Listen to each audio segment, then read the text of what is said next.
So how are you guys? I am back again with a very fun and exciting new video, which is, what if Naruto, Itachi, and Anko grew up together? Before video started, do like, share and subscribe to the channel and comment down your favorite part. Your one like and one subscribe motivate me to upload more fanfic like these for you all. So without any waste of time, now let's start the fanfic.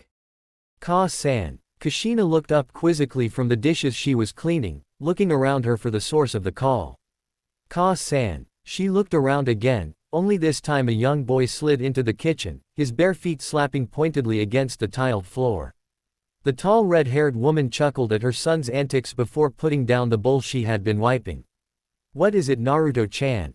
The small boy beamed up at his mother, his foxy smile practically glowing. Kushina smiled warmly at her son, bending down with some difficulty to gently stroke his whiskered cheeks. Tu-san is hiding again. Kushina chuckled more loudly this time as she struggled to stand up straight again, using the counter to pull herself up. Naruto just stared strangely at his mother, walking up to her and placing his small hands on her large round belly. Ka-san, when is my imouto going to be finished cooking? Kushina just laughed again, somewhat regretting letting Minato explain to Naruto why she had been slowly getting larger in the past months. A few more weeks, Naruto, the redhead just laughed, already anticipating the fun he would have with his sibling. How does she fit in there if Ka-san already has a fox in her tummy? Kushina sighed, another thing she regretted Naruto being told about. You know, we'll tell you when you're older, now come on, if Tu-san is hiding, what do we do? Naruto groaned, her lack of explanation annoying him, but quickly covered it up behind a beaming smile, letting his brow crinkle cutely and thought. We find him. But Tu-san's using the Hiraishin, I think that's cheating. Kushina just raised an eyebrow as she looked around, using her senses to try and locate her wayward husband. Really? Well, I think you're right, Naruto-chan, that is cheating. Naruto just giggled as he knew what was coming next. Kushina quickly raised her arm and smiled down at her son, and cheaters need to be caught. Suddenly a large golden chain shot out of the woman's palm, darting through the various rooms of the small two-story house the family lived in. It snaked about, coiling around the rooms until it sneaked up behind an unsuspecting blonde man in one of the upper rooms. Before Minato knew what was going on, he suddenly found himself completely ensnared by the same large glowing chain, completely immobilized as it carried him through the house. He came to a floating rest in front of his laughing son and amused wife. He tried to keep a stern face, but he couldn't stop his own smirk from breaking through. Now Naruto, I didn't think you would bring your mother into this, it was supposed to be a fair game. The 6-year-old just shook his head furiously in that way only young children could. Nah, when I go to the academy I'm going to be a shinobi, and a shinobi has to use every advantage to win. Minato just chuckled as his wife finally released him from her special chains, rubbing his wrists where they had been secured just a little too tightly. Well, at least you're right about that. He bent down and tousled his son's spiky red hair, the perfect mix between his own and Kushina's, annoying him appropriately. But what's even more important than that? Naruto once again entered his adorable thinking pose that had literally had women drop their groceries so they could cry out, kawaii. Teamwork and always sticking by your comrades. Minato just nodded with that same warm smile on his face as he patted his son's hair again, much to the boy's chagrin. Right. He stood up again, giving a soft kiss to his wife as his son turned away in embarrassment of the loving action. Tu-san, Ka-san, why do you have to do that around me? Both parents just laughed as they stared at their son with bemusement. Kushina especially stared at the young boy critically, so like she had been when she was that age, yet in every other aspect he was his father's son. She was just happy he had inherited the Uzumaki hair, or people would never believe he was her son. Now Naruto-chan, one day you'll find a girl you like and you'll be doing the exact same things with her.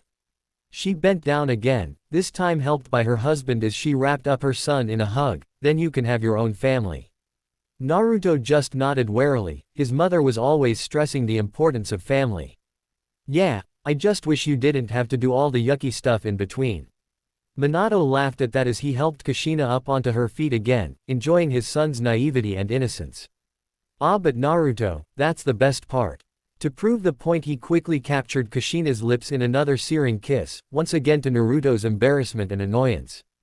He blushed and ran out of the room, yelling annoyances and various amusing things that only made the two adults chuckle. Minato turned back to his wife, or more specifically the lump now very prominently emerging from her shirt. "And how are my girls today?" Kushina just sighed as she leant back on the counter, cupping her hands under her cumbersome bump. "Very tired, although little Sukuru seems as restless as ever. I swear she's going to be worse than Naruto." Minato nearly blanched at that but recovered well. It wouldn't do for a Hokage to panic over a little thing like childbirth, again. "Just a few more weeks, Kushi-chan."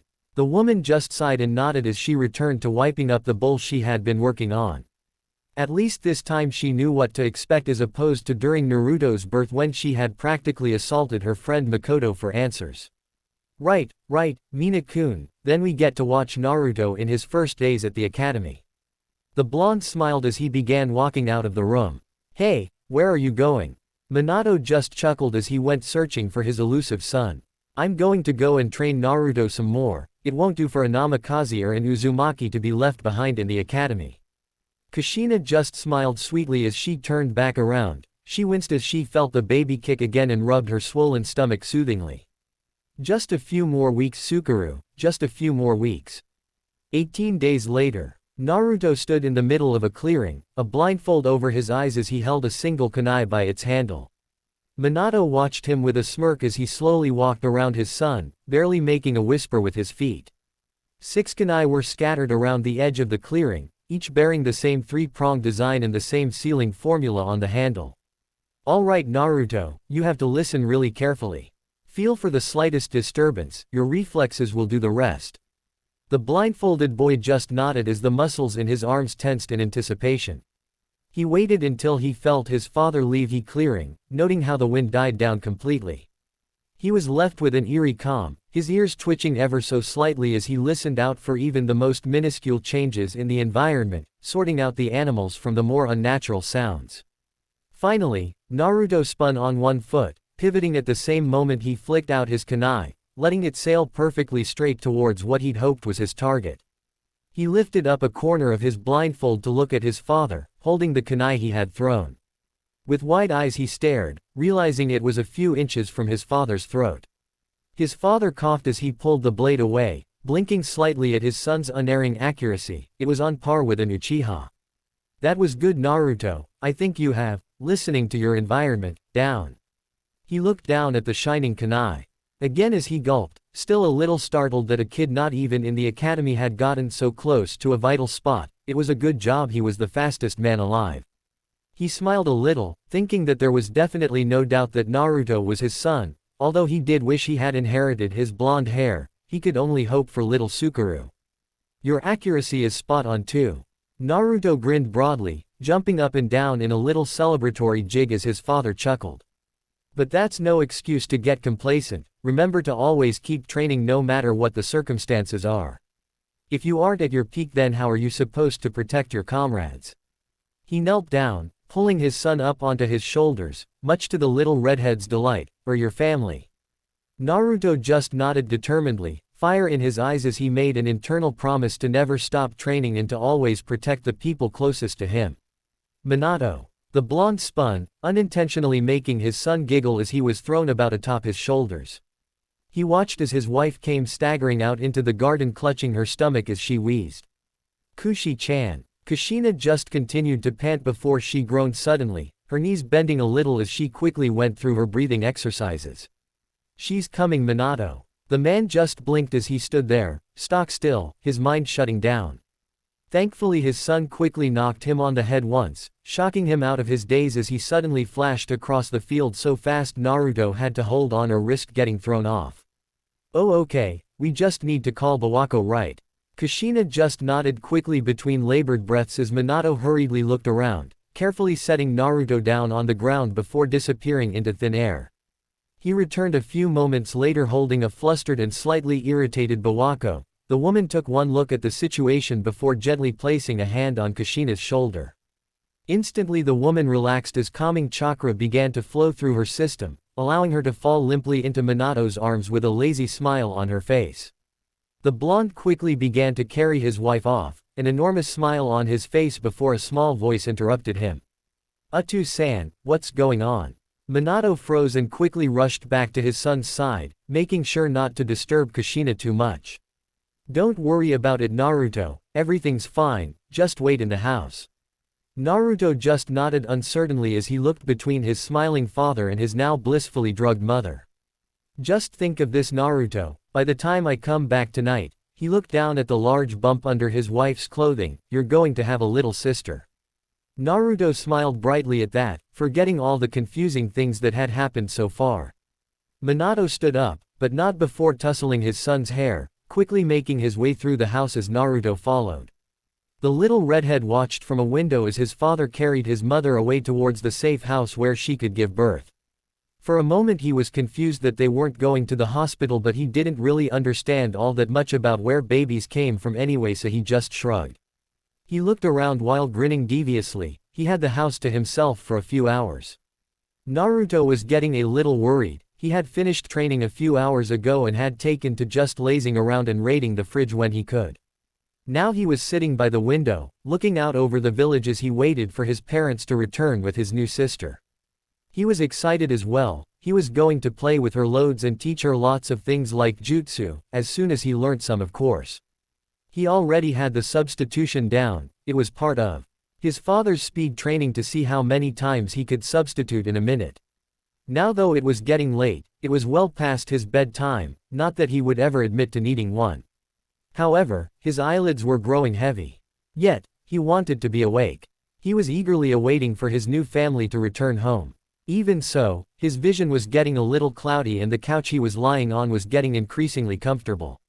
He didn't think it would matter much if he just closed his eyes for a few minutes. He was sure he'd have plenty of time before his parents got back. And then it happened. He suddenly jolted up on the couch, his eyes darting back and forth in panic as he listened to the sounds of screaming and destruction. Skin prickling, heart racing, he rushed to the window, only to see a sight that belonged in his childish nightmares. The village was burning. Plumes of fire towered to the sky, dwarfing familiar homes, thick black smoke smothering the thunderous clouds. Buildings lay in ruins, getting worse towards the edge of the village. And then he saw it. The enormous fox. Its warped form growling madly near the center of the village, its 9 long tails thrashing and snapping out behind it, flattening buildings with single sweeps. For a moment, when time seemed to come to a halt, Naruto could have sworn the enormous creature looked straight into his eyes. The boy stumbled backwards from the window, the fox continuing to destroy more of the village.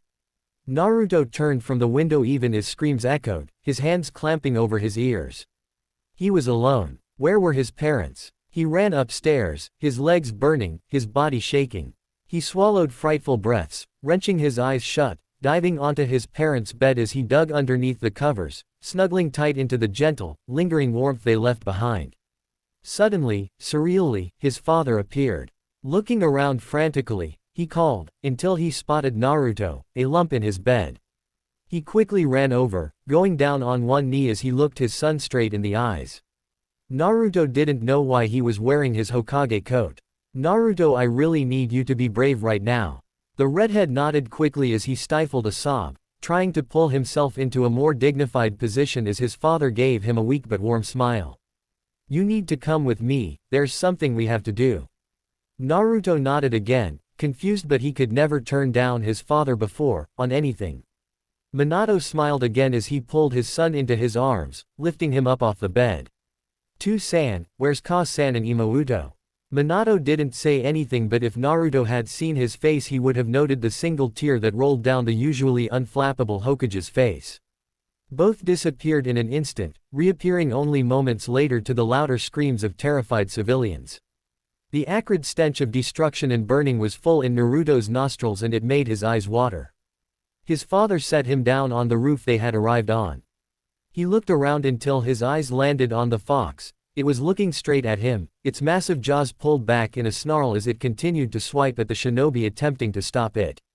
He was about to scrabble backwards, away from the unbelievable aura of oppression and darkness the beast gave off. His father's words suddenly came back to him. He needed to be strong. He stood in trembling feet, watching as his father summoned Gamabunta down on the fox's head. Naruto was suddenly swept off his feet again as his father picked him up, all of them vanishing once again until he fell to the floor.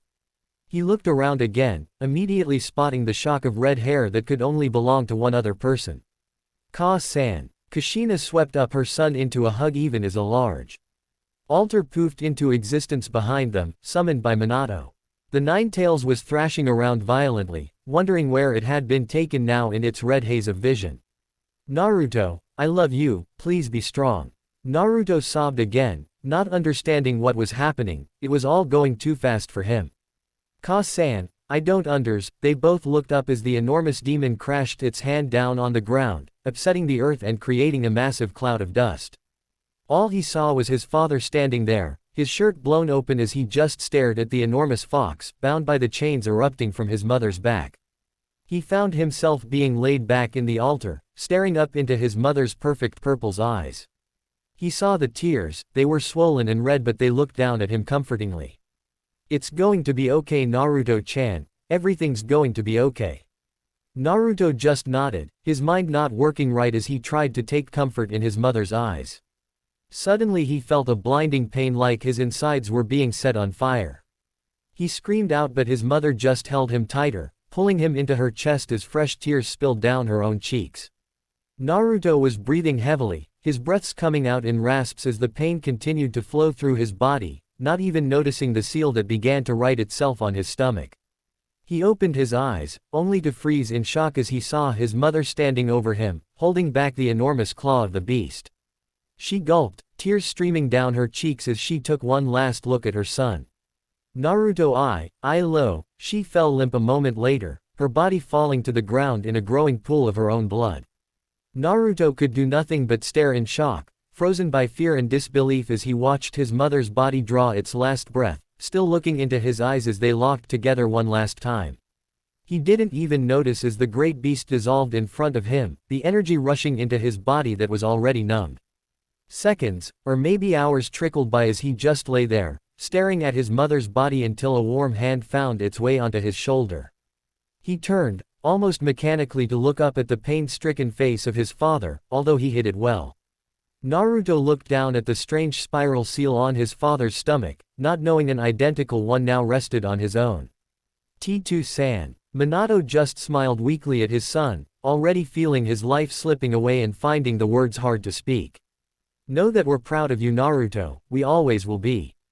I wasn't fast enough, he coughed into his hand as he slumped down onto his knees, his body growing weaker, you have to be faster for me, okay Naruto. Naruto just nodded his head in a stupor, a part of him not really believing that any of this was really happening. Minato's last action on this earth was to take off his coat and slowly wrap his son in it before his body slumped to the ground, lifeless. That was the scene Hiruzen finally emerged at, seeing the dead Hokage and his wife surrounding their shivering son who could do nothing but stare at the bodies of his lifeless parents. Hiruzen sighed sadly, knowing beforehand that this was a possibility as he made his way over to the shivering boy gently. He carefully picked Naruto up, sighing again as the small redhead just fell unconscious in his arms, everything finally catching up to him. The old Hokage stared down at the legacy of what was supposed to be his successor, a single tear in the corner of his eyes as he looked back at two of his dear friends. He had already lost so much tonight, his wife, his friends, but Naruto, he had lost everything. He walked away from the clearing, allowing the Anbu to do their jobs and quickly recover the fourth and Kushina's bodies. The village would require him to be strong right now, Naruto would need him to be strong. Rain pounded down on the ground relentlessly but Naruto could barely feel it, his body was completely raw and numb as he stood there, staring down at the simple black memorial stone. The service wasn't long, but it was powerful, everybody had gone by now.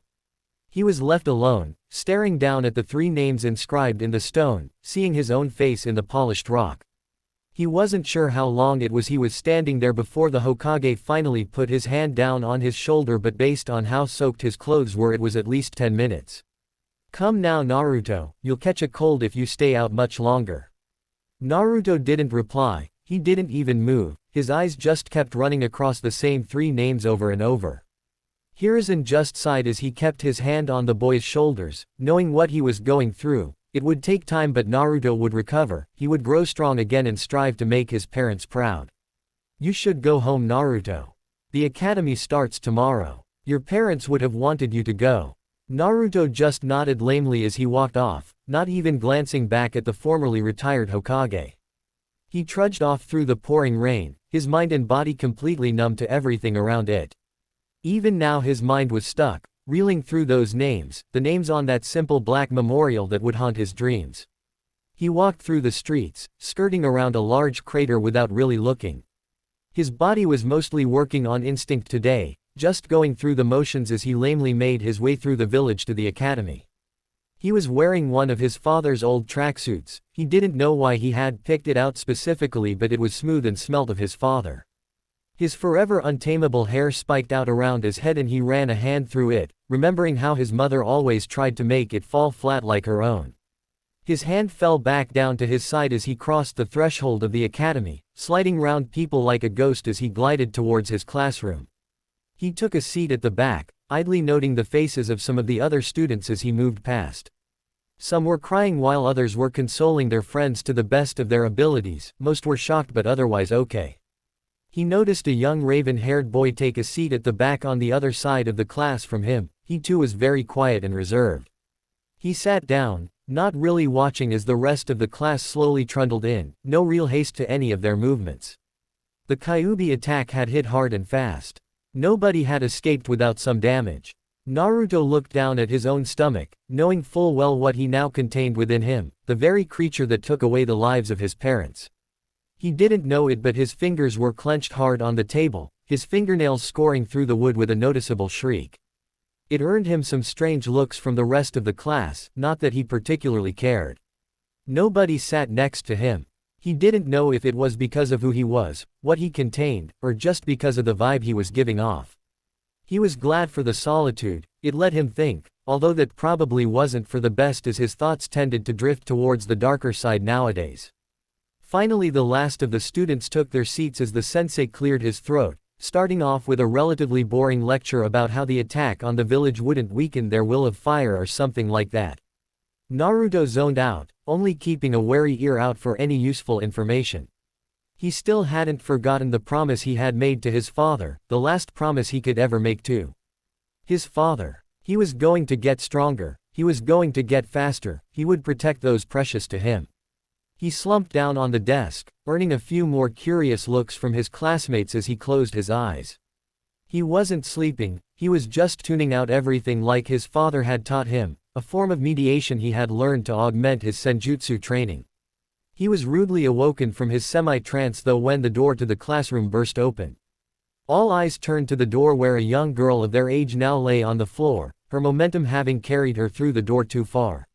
She picked herself up with a sheepish grin, straightening out her clothes which looked very hastily thrown on, obviously in a hurry. Naruto only took a moment to look over her interesting purple hair and disheveled black shirt that looked way too big for her before slumping back down on the desk. He didn't realize that the seat next to his was the last available until the girl promptly sat down next to him, giving him a confused look before turning back to face the teacher. Within 5 minutes the girl was laid back on her chair, her tongue lolling out of her mouth as her eyes rolled back up into her head. Naruto had to look around, out of bemusement if nothing else, to see the overtly exaggerated display of boredom before returning to his comfortable position on his arms.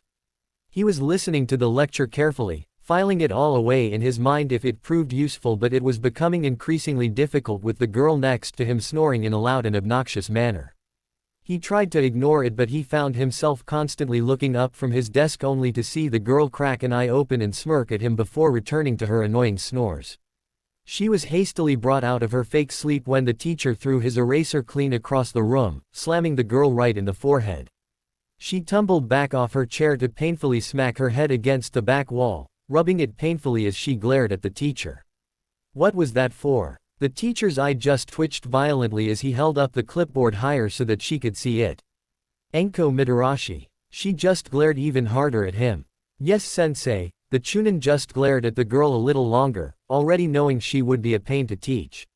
He sighed and looked down at the clipboard, his eyes opening a little wider as he read the next name. Naruto Namikaze. There were a few murmurs that spread around the room at the name before Naruto stood up, nodding his head to the teacher who nodded back respectfully. Naruto just sat back down, sighing and hoping that all his teachers wouldn't be like that, he wanted to learn, not get pampered. Anko sat back down in her chair, looking around the room at all the kids whispering while rubbing her sore head. She looked at Naruto, noting that he hadn't curled up in his little desk ball like before. What's their problem? Naruto raised an eyebrow as he looked at the students Anko was motioning to inside. It's because of my name. Anko just stared some more, her own eyebrow quirking up at his cold tone as she looked back around. So what, means fishcake right? A visible tick appeared on Naruto's head as he tried unsuccessfully to ignore the girl again. No, my surname. He turned to face her with a visibly irritated expression, and it means maelstrom. Anko just chuckled sweetly as she shook her head. Whatever you say. Fishcake. Naruto's eye twitched again as he blotted her out completely, returning to staring at his desk and listening solely to the lecture. So what's up with Namikaze? Anko turned but found Naruto to be ignoring her. It irked her a little, so she in turn turned and ignored him. She tried to think why. Namikaze sounded so familiar, but it wouldn't come to her. She didn't really talk to kids her own age much, so wasn't well informed. Finally the teacher dismissed them for lunch break and everybody was surprised when a gust of wind seemed to blow through the class. When everybody looked back around, Naruto was gone, vanished in a red blur. Anko just blinked as she stared at the seat next to her, amazed by his speed. Another cog in her head refused to click as she tried to match the name Namikaze with unbelievable speed. In the end, she just shrugged and filtered out of the room with the rest of the class, making sure to send a dirty look the teacher's way. As soon as she was outside, she looked around for the elusive and speedy redhead, her eyes narrowing when she couldn't spot him. She hadn't got all that much sleep last night, so when she spotted a nice, unoccupied spot of grass, she happily flopped down on it, staring up at the birds flying across the bright blue sky. She blinked in amazement when she spotted just the boy she had been looking for, walking straight up the side of the academy towards the roof. Her body turned to stone, staring blankly at the impossible sight, wondering if she had hit her head harder than she had thought before. Was it something she ate? She picked herself up and rushed back into the building, taking the stairs up 3 at a time as she raced to the roof. When she finally burst out of the door, she saw Naruto sitting with his legs dangling over the edge of the roof, a small bento on his lap as he stared out over the gathered kids. Anko walked up behind him, trying to be stealthy as she carefully placed one foot after the other. If you're trying to sneak up on me, you aren't doing a very good job. Anko mentally cursed, then paused, asking herself why she cared what he thought. Wasn't trying to. Naruto just turned with a disinterested look on his face as he took her in again. Then what were you trying to do? Anko froze, unsure of what to say. For some reason she didn't want to say she had been looking for him for the sake of it. How did you walk up the building? Naruto glanced at her once before looking back out over the academy grounds. With chakra. He said it like it was the most obvious thing in the world, yet his voice held no arrogance, just a sort of tiredness. Could you teach me? Anko wasn't even sure where that had come from, it was almost on instinct. Naruto seemed to sense her incredulity as he turned again, looking at her with critical eyes. Why? I'm sure one of our sensei will teach it to us eventually. Anko just grinned as she walked over, sitting herself down next to the strange redhead she suddenly found so fascinating. Yeah, but if I can learn it now, then why not learn it now? Naruto hummed as he looked at her again. It sounded exactly like something his mother might say. It was ever so slightly petulant but playful at the same time, like she already knew she had won the argument. I guess. I don't see why not. Anko grinned broadly, a bright smile that managed to ease some of the cold that had settled in Naruto's heart since his parents' deaths. For the first time in a week, the edges of Naruto's mouth managed to curl up ever so slightly into a ghost of a smile. Naruto almost couldn't believe he was doing this. He was sitting on a tree branch that overlooked a small clearing, silently staring. Anko was tumbling down the tree or blasting herself off it, chips of bark flying as she careened into the dirt below. Naruto remembered his own training to do just this a few months ago with his mother and dropped from the branch into a crouch before standing up and walking over. You're still putting too much chakra into it, he droned. Anko just huffed from her position lying on the floor. From here she could look straight up into Naruto's long face. She once again noted that his voice held no condescension or arrogance, he was just stating a fact. It was a little infuriating because it meant she couldn't criticize him, although that didn't stop her from trying. Her cheeks puffed. "What's your point?" she grumbled. Naruto raised an eyebrow, but his eyes showed no amusement at the statement. The purple-haired girl, who just couldn't understand him, glared, his stony tone bothering her. Naruto sighed again as he looked between her and the tree. The way his father taught him wasn't going to work here. He offered out a hand, and to his surprise, Anko took it, still out of breath from all her previous attempts. He pulled her up, the girl standing with a grunt. There was a brief pause as Naruto dwelled on his thoughts. "Lie down next to the tree," he instructed. Anko looked at him questioningly, wondering why he had suddenly changed his method of teaching. "Finally admitting you were wrong," she glowered. Naruto just gazed at her emotionlessly, making the girl take half a step back, her open palms rising up in placation. "No, it's just people learn differently. It's obvious that the way my father taught me isn't going to work for you." Anko's lips came firmly together, slurring into a frown at that. She complied begrudgingly, lying down with her feet against the trunk. "Now what?" Naruto just motioned to the tree, staring at her with a slackened expression. "Now apply an even layer of chakra to the soles of your feet and begin to take small steps upwards. If you feel yourself slipping, just adjust your control and try again." Anko nodded as her tongue suddenly emerged from her mouth. Naruto had noticed she did that whenever she was concentrating really hard. It was certainly different to her attitude in class. Anko began to slowly walk up the tree, using her hands to support herself on the ground until she felt confident enough to let go. She felt her grip loosening and quickly applied more chakra, only to have put too much in, forcing her to brace her hands to stay on. In a second though, she got the right mix and held it as best she could, a small smile spreading over her features as she hesitantly took her hands off the ground. "Hey Fishcake, I'm doing it." Naruto twitched at the nickname but stayed quiet all the same, watching her as she slowly took one step, then another. He could see she was visibly straining her core muscles in order to stay horizontal, but some additional training and general growth would fix that. "So speaking of your dad, don't you have to get back home or something?" Anko blinked when she didn't get a reply. Looking around, she saw that Naruto had vanished. "Hey Naru, oof." She suddenly lost her grip on the tree and fell a good 3 feet to land squarely on her back with a small gasp. She got up unsteadily with a groan and looked around the clearing. Sure enough, Naruto had gone. The girl just blinked as she glanced around, now suddenly alone in the training ground. "Something," I said. The next day Naruto was one of the first into class again. He sat down in the same spot again and quietly waited for the rest of the students to arrive. This time though, he had a small scroll laid out on his desk, and every so often he would make a note of something. He continued to get strange looks from his young classmates, at least the ones who bothered to look his way anyway. To anyone else it simply looked like he was doing homework, even though they hadn't been assigned any. He also noticed he wasn't the only one wrapped up in individual study. The same black-haired pale-faced boy he had noticed yesterday was calmly reading through a scroll at the same desk. Naruto ignored him for now, just like he did everybody else. Except until Anko burst into the room, barely on time for class. It was hard not to pay attention to her. Somehow, she managed to look even more tired and disheveled than yesterday. She was wearing the exact same shirt. He was positive of that. She hadn't actually changed clothes since yesterday, familiar grass stains all over the back of it.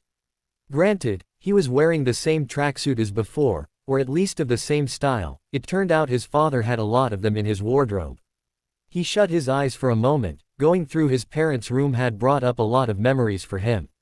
He had broken down, crying for all of last night, for the first time since their deaths, the gripping visions vividly haunting his senses. He felt refreshed today though, a lot better than he had before. He supposed he just needed to let out some emotions he didn't even know he had kept bottled up. He opened his eyes only to see Anko sitting next to him again, grinning happily as she stuck her tongue out at him. "I did it." Naruto raised an eyebrow while at the same time taking in Anko's appearance again. This close he could in fact confirm she had not changed her clothes since yesterday. She stunk of the forest and damp earth. "Did what?" Anko just blinked at him before sticking her tongue out childishly. The action was so unbefitting of somebody wanting to become a shinobi that Naruto nearly smiled at it. "I walked up the tree," she declared. Naruto just nodded slowly as he turned back to face the slightly flustered teacher that had just entered the class. So you'll be eating with me again then? Anko just nodded with a shit-eating grin that clearly told him she would. It caused him to sigh, yet at the same time, he couldn't fight the tingle in his cheeks. His self-imposed isolationism had already begun to get old and he was warmed, yearning for the company. As strange as Anko was, it wasn't unpleasant to be with her. Of course Fishcake-sensei, she murmured with a goading smile. Naruto blinked at that but didn't turn, not allowing Anko to see the hint of a smile that quirked up his lips.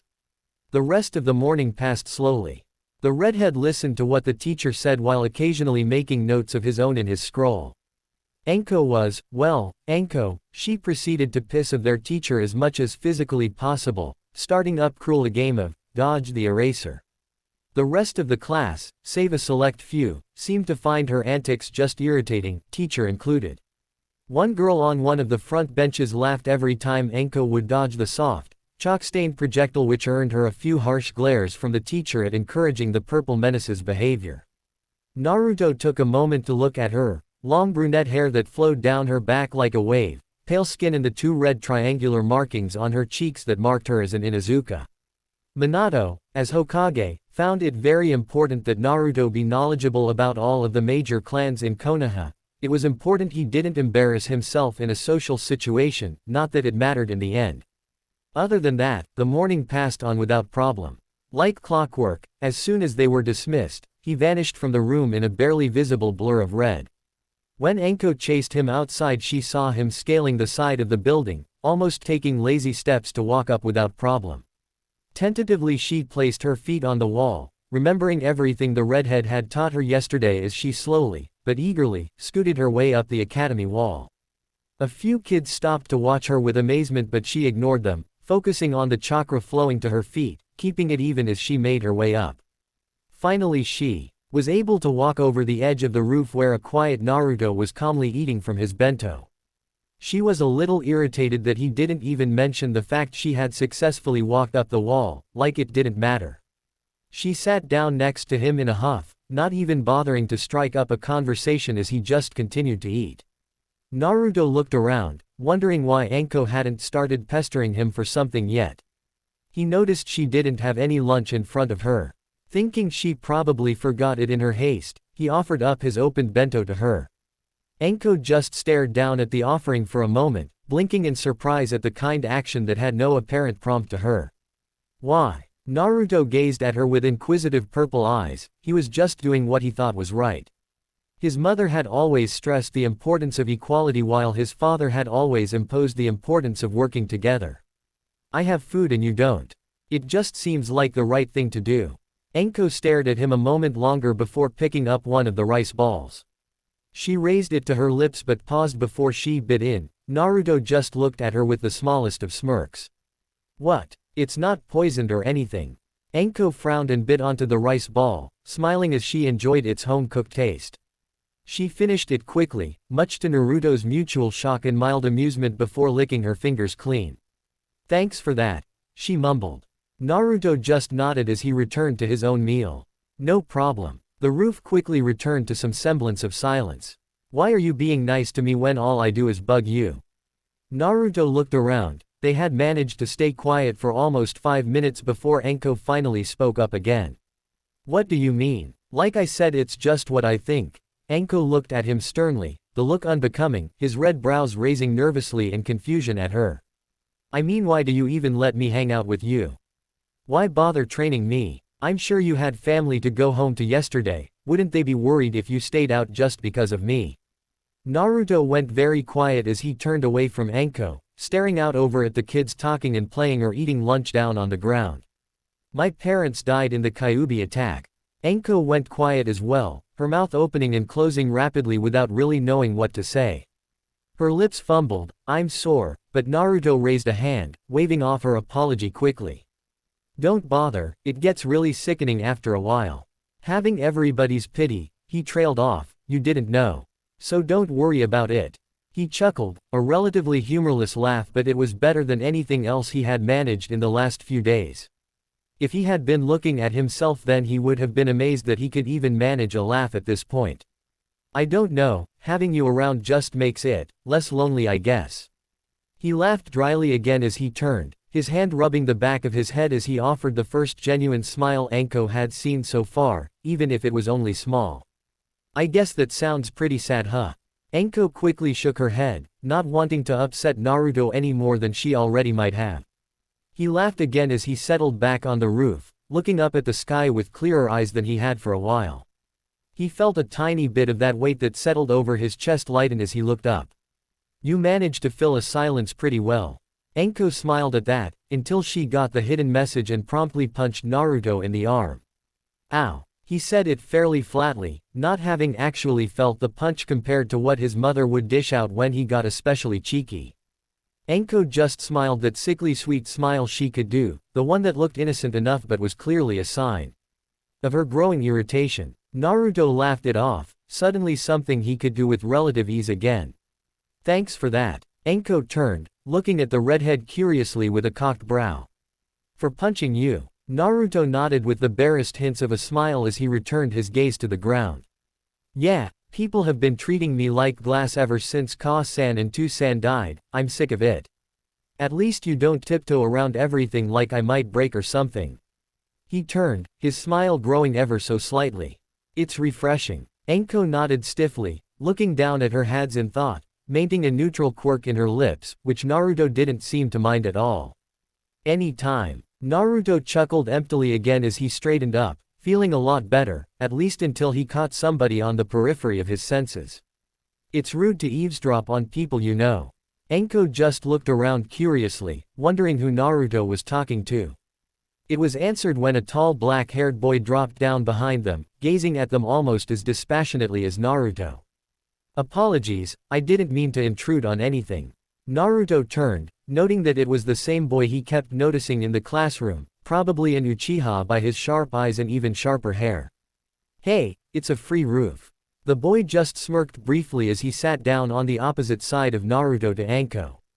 So it is. You're Naruto Namikaze, correct? Naruto just nodded, continuing to pick at his bento without much enthusiasm. My mother asked me to look out for you. He reached behind himself and pulled out a spare plastic container with a lunch in, holding it in front of her. Apparently she and your mother were friends. She asked me to give you this, but it appears you already have a lunch. He blinked suddenly as the food disappeared from his hands. I'll take that then, thank you. He blinked again, looking around at Anko who now happily began to eat away at the free food before chuckling himself. Your friend is quite forward. Naruto smiled across at the black-haired boy. Tell me about it. That earned him an elbow in the ribs as Anko continued to happily tuck into the food. The new boy just stuck out his hand, which Naruto quickly took, never one to be rude thanks to both his parents' lessons. Itachi Uchiha. Naruto smiled and nodded as they shook. I thought as much. Itachi just nodded as he began to eat his own food, making Naruto curious as to why he wasn't eating with his own friends. He shrugged it off though, as Itachi leant back, this time with his attention on Anko. I saw you scale the building, quite impressive. Who taught you how to do that? Anko grinned cheekily as she wrapped an arm around Naruto's shoulder, an action he didn't mind in the slightest, smirking. Fishcake Sensei, of course. The nickname, on the other hand, he could live without. He blanched. Itachi just smirked amusedly at the pair, chuckling to himself as he ate the rest of his meal quickly. I should have expected as much from a Namikaze, or an Uzumaki for that matter. Naruto smirked wide, in a challenging way. The boy raised himself to his feet. Anko on the other hand just seemed confused as she looked between the two. Am I missing something? What's so special about the name Namikaze? Itachi's flat expression morphed into one of disbelief. His brows raised high, wandering thoughts lingering on how she didn't know seemed to know the most obvious things. Then again, the Uchiha had always impressed the importance of knowing everybody who they deemed mattered in the village. Well, for one, they were a founding clan of the village, and secondly, it was the family name of our late fourth Hokage. Anko quickly spat out the rest of her mouthful over the edge of the building in surprise, unknowingly covering the teacher below them in half-chewed rice. You're the Hokage's son. She pointed a finger at Naruto as she blinked in shock. Naruto on the other hand just sighed as he gently brushed her almost accusatory hand to one side. Was the Hokage's son? He's dead, remember. His tone was a bit icier than usual and Anko noticed, remembering back to when he had talked about people treating him differently. She chuckled sheepishly as she playfully punched him on the arm. Yeah, well, I could still beat you down. Both Naruto and Itachi shared a look in surprise at the sudden turnaround, but Naruto quickly smiled, a small sigh of relief passing through his mind. The three of them stayed up on the roof until their lunch break finally ended, quickly being herded in with the rest of the students. Naruto took his seat in class. He wasn't too surprised when Anko snagged a seat beside him. He did pause dramatically when Itachi took the other adjacent seat. He blinked in mild surprise, wondering when he started attracting people like a magnet. Class dragged on for another hour until the teacher finally stood up, smiling for once. Right, we're going to go out into the training field and have brief spars just to get an idea of where you're all at. That way we know what you need improvement on or we need to focus on more. We'll have sessions like these once a month until your full taijutsu lessons come into play next year. Of course, any students who have personal taijutsu styles from family or clans, and self-taught styles too, are fully welcome to use those times to study or practice. One kid on the second row put up his hand a little angrily. Hey, how is that fair that they get special taijutsu styles and the rest of us just get the academy-taught one? The teacher raised an eyebrow at this, clearly irritated by the question. There is a reason we teach this style of taijutsu at the academy, it is flexible. Many of the Junin you will see out in the village use the very style we teach here, tweaked of course to better suit their skills.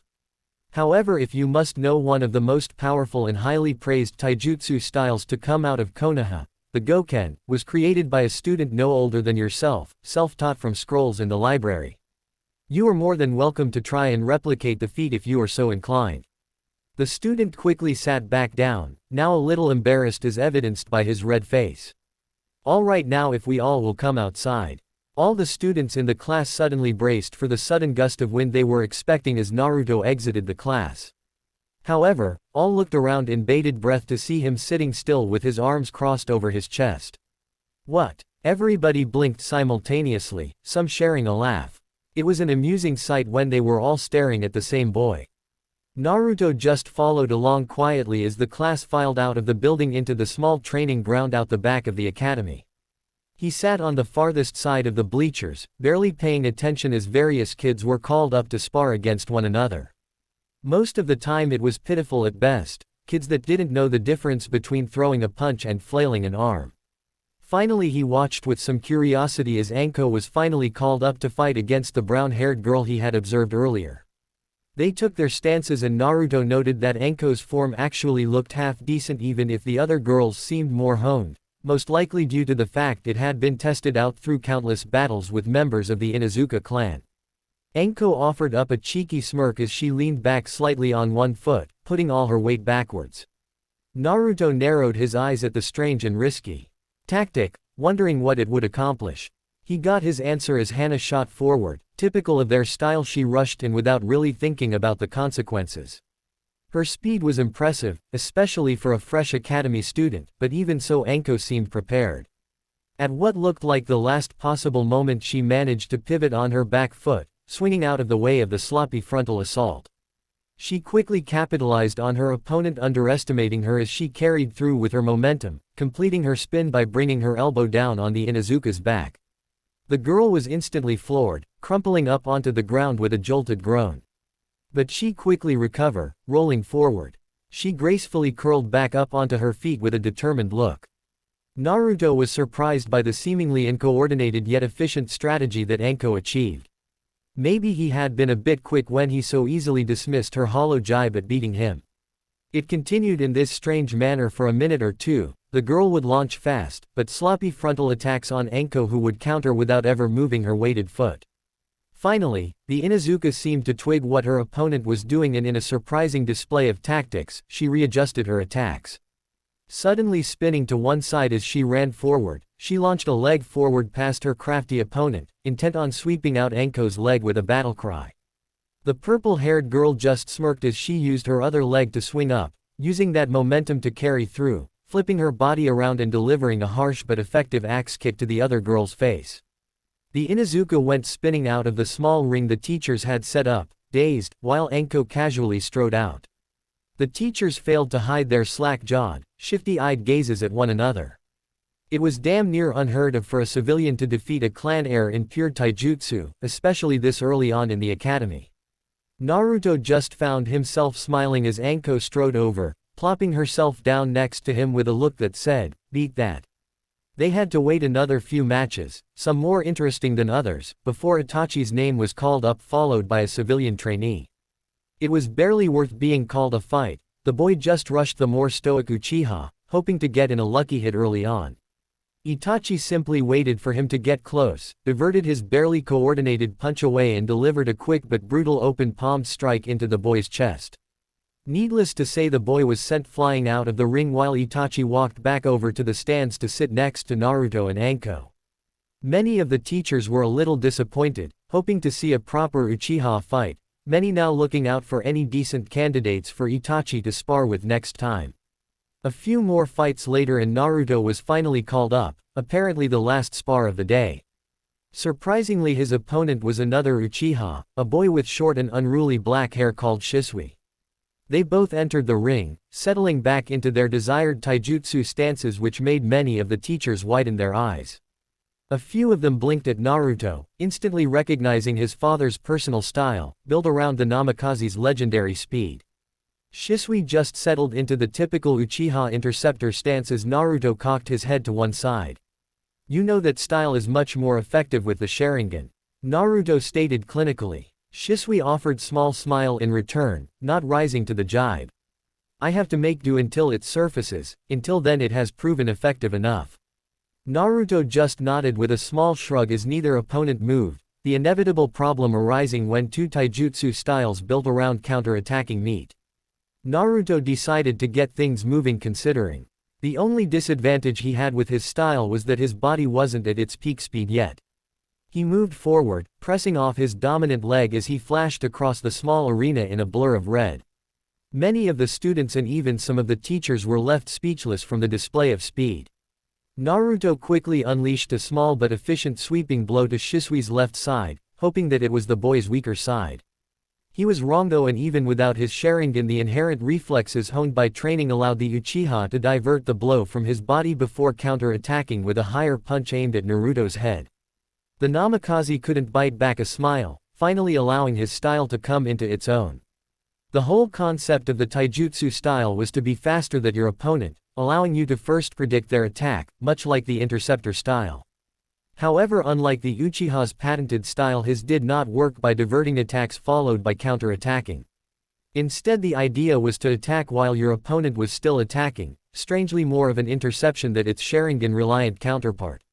He demonstrated this quickly as he moved his body out of the way of Shisui's precisely aimed, but too slow punch. He quickly brought his own arm up, landing 3 successive blows along the boy's arm at the wrist, elbow and shoulder consecutively. While Shisui was caught off guard by the attack, he swung around, delivering a powerful kick faster than most could follow to the boy's chest. He was sent skidding back, but not quite out of the arena as a small smile appeared on the Uchiha's face. Impressive. Naruto just nodded politely. His opponent's style was also nothing to be laughed at, even if it wasn't complete. If he was any slower, the fight would be swinging the other way for sure, and there would be nothing he could do about it. Deciding to finish it quickly as not to be upstaged by Anko, he rushed forward, dissolving into a burr of red. He span mid-stride, looking as though he was going to deliver a spinning kick to Shisui's chest again, only to suddenly drop down onto his back, spinning on the ground until he thrust upwards, catching the Uchiha in the chin. Shisui was finally sent flying out of the arena, not injured very badly, but that wasn't the point of the exercise, so Naruto didn't have to do any more. If the students watching weren't startled before then, they were now. Even a few of the teachers were quieted by the performance. Most were writing off Naruto as a genin already, easily, if his other skills matched his incredible taijutsu. That wasn't to say they weren't also impressed with Shisui, but without really seeing more of him fighting, they couldn't be sure of his skill level. Naruto walked over and offered a hand to the dark-haired boy, who smirked and took the offered hand, letting the redhead pull him to his feet. They were done for the day, so the teachers just let them leave, and Naruto was about to go home when a hand caught his shoulder. He spun, only to see the smiling face of Shisui staring at him kindly. "Hey, you want to train some time?" It's so hard to find a good sparring partner when everybody you train with has the same style. Naruto paused for a moment in surprise, he had never really been invited to do anything before. Sure I guess. Shisui just smiled in response and he waved goodbye to Naruto and walked off. Alright, I'll meet you at the Uchiha compound tomorrow night then. Naruto just nodded lamely as Shisui ran off, Itachi in tow as they both headed back to their homes. Naruto noticed the grounds had pretty much been vacated except for Anko who stood off to one side, smirking at him deviously. What? Naruto gawked. Anko just shrugged innocently, her face turning into a mask of barely hidden amusement. Nothing, just noticing for somebody so cold you seem to be attracting a lot of friends. Naruto just chuckled, she wasn't the only one who had been noticing, it seemed the more he wanted to be left alone the more people seemed to flock to him. I'm not that cold, am I? Anko just chuckled as she moved closer, mischief glimmering in her eyes. Of course not. Anyway, what's on tonight's agenda, Fishcake Sensei? She whispered conspiratorially. Naruto grimaced at the still irritating nickname before his own curious look graced his features. And who do say you needs training? I saw you fight that Inuzuka, you've obviously been trained by somebody. Anko raised an eyebrow at the implication, as she crossed her arms defensively. And what if it's all self-taught? There was a chuckle from Naruto, genuinely this time, then I think I should be the one asking for training. Anko just snorted, her harsh attitude melting as quickly as it had formed as she uncrossed her arms again. As if, you have all those fancy family moves. Naruto just shrugged, neither agreeing nor disagreeing completely as he began to walk off in the direction of his home. Oh, are you going home already? Naruto turned with a slightly bemused expression. Yeah, why? Aren't you? Anko seemed nervous about something, even if she was trying to hide it well, her hands were fidgeting behind her as she looked away from him. Oh, sure. She made a turn to leave and Naruto grimaced, getting the idea that she didn't really want to go home at all. He fought with it for a moment as Anko continued to walk away, far too slowly to be at all eager about where she was going. Hey Anko, do you want to go and get something to eat or something? Anko spun on a heel, obvious surprise on her face as she looked at Naruto, taking in his slightly concerned expression. Okay. She quickly hurried back over but for good measure punched him in the arm lightly. If you insist, I mean geez. Naruto chuckled but it didn't stop his eyes from furrowing into a frown as he led Anko away from the academy. She would talk about inane things as they walked but even so he still caught the signs of nervousness that slowly eased the more they talked. Anko was surprised when Naruto, instead of taking her towards the village, began leading her towards the clan districts. She was doubly surprised when he finally led her to a small, but quaint two-story home, hidden next to the Nara clan estate. Naruto just smiled at her as he unlocked the door, leading her through as she looked around in trepidation. Naruto caught her nervousness again and just patted her on the shoulder before moving through the house towards the kitchen. You wanted to eat, right? Anko just nodded with a smile from as she took after the redhead, suddenly very curious about where he lived. Yeah, but I thought you meant a restaurant or something. She heard Naruto snort from the kitchen and quickly walked through the door to already see him put a large pot on for boil. Why would I take you to a restaurant when I make the best ramen ever? Anko snickered at that, some of the tension easing from the air with a small boast. Isn't that a bit presumptuous? Naruto turned around, blinking at the long word for a moment.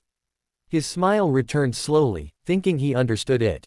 Ka-san taught me the recipe and hers was the best ramen ever, so naturally mine will be too. He said it as though it should be obvious. In a weird way, the slightly twisted logic made sense to Anko's young mind. Naruto left the water on to boil as he sat down at the kitchen table, struggling just a bit to get onto the tall chair. She sounded awesome. Naruto nodded with a sad smile as he looked down at the table, noting some of the stains that littered the wood. He couldn't remember what each was from, but he was sure it was probably a humorous moment when his Ka-san found out about it. Yeah. He looked up suddenly, curiosity evident on his young face. You're always talking about my parents, what about yours? I mean, won't they be worried if you don't go home? Anko looked away for a moment, her gaze just catching a photo on a shelf nearby. In it she saw a younger Naruto, maybe 4 years old, on a tall blonde man's shoulders she recognized as the former Hokage. To their left, a kindly red-haired woman hugged her husband tightly, smiling at the camera with beautiful purple eyes, the same color as Naruto's. I don't have parents, I never knew them. Naruto looked down sadly, his next question dying on his tongue as he looked across at the melancholic girl sitting next to him. I was raised in the orphanage for as long as I can remember. Naruto looked away, idly checking on the boiling water before turning his attention back. But then why don't you? Anko turned suddenly with a hint of anger, not aimed at Naruto though. No, I hate it there. The other kids are mean and bullies. Naruto went quiet again as Anko once again took to staring at the small framed photo, wishing that she could have memories like that. So who taught you how to fight? Anko scowled at that, managing to tear her eyes away from the photo for a moment. Her eyes softened though when she just saw Naruto's genuinely curious expression. She was still shocked at just how genuine he could be. There was a boy, a few years older than us. He was at the orphanage as well, he was called Aoi. There were some kids picking on me because of my eyes, so he beat them up. Naruto blinked at that, he couldn't see anything wrong with Anko's eyes, they reminded him of chocolate. After that he taught me how to fight so I could protect myself, then he left, went to the academy and I never saw him again.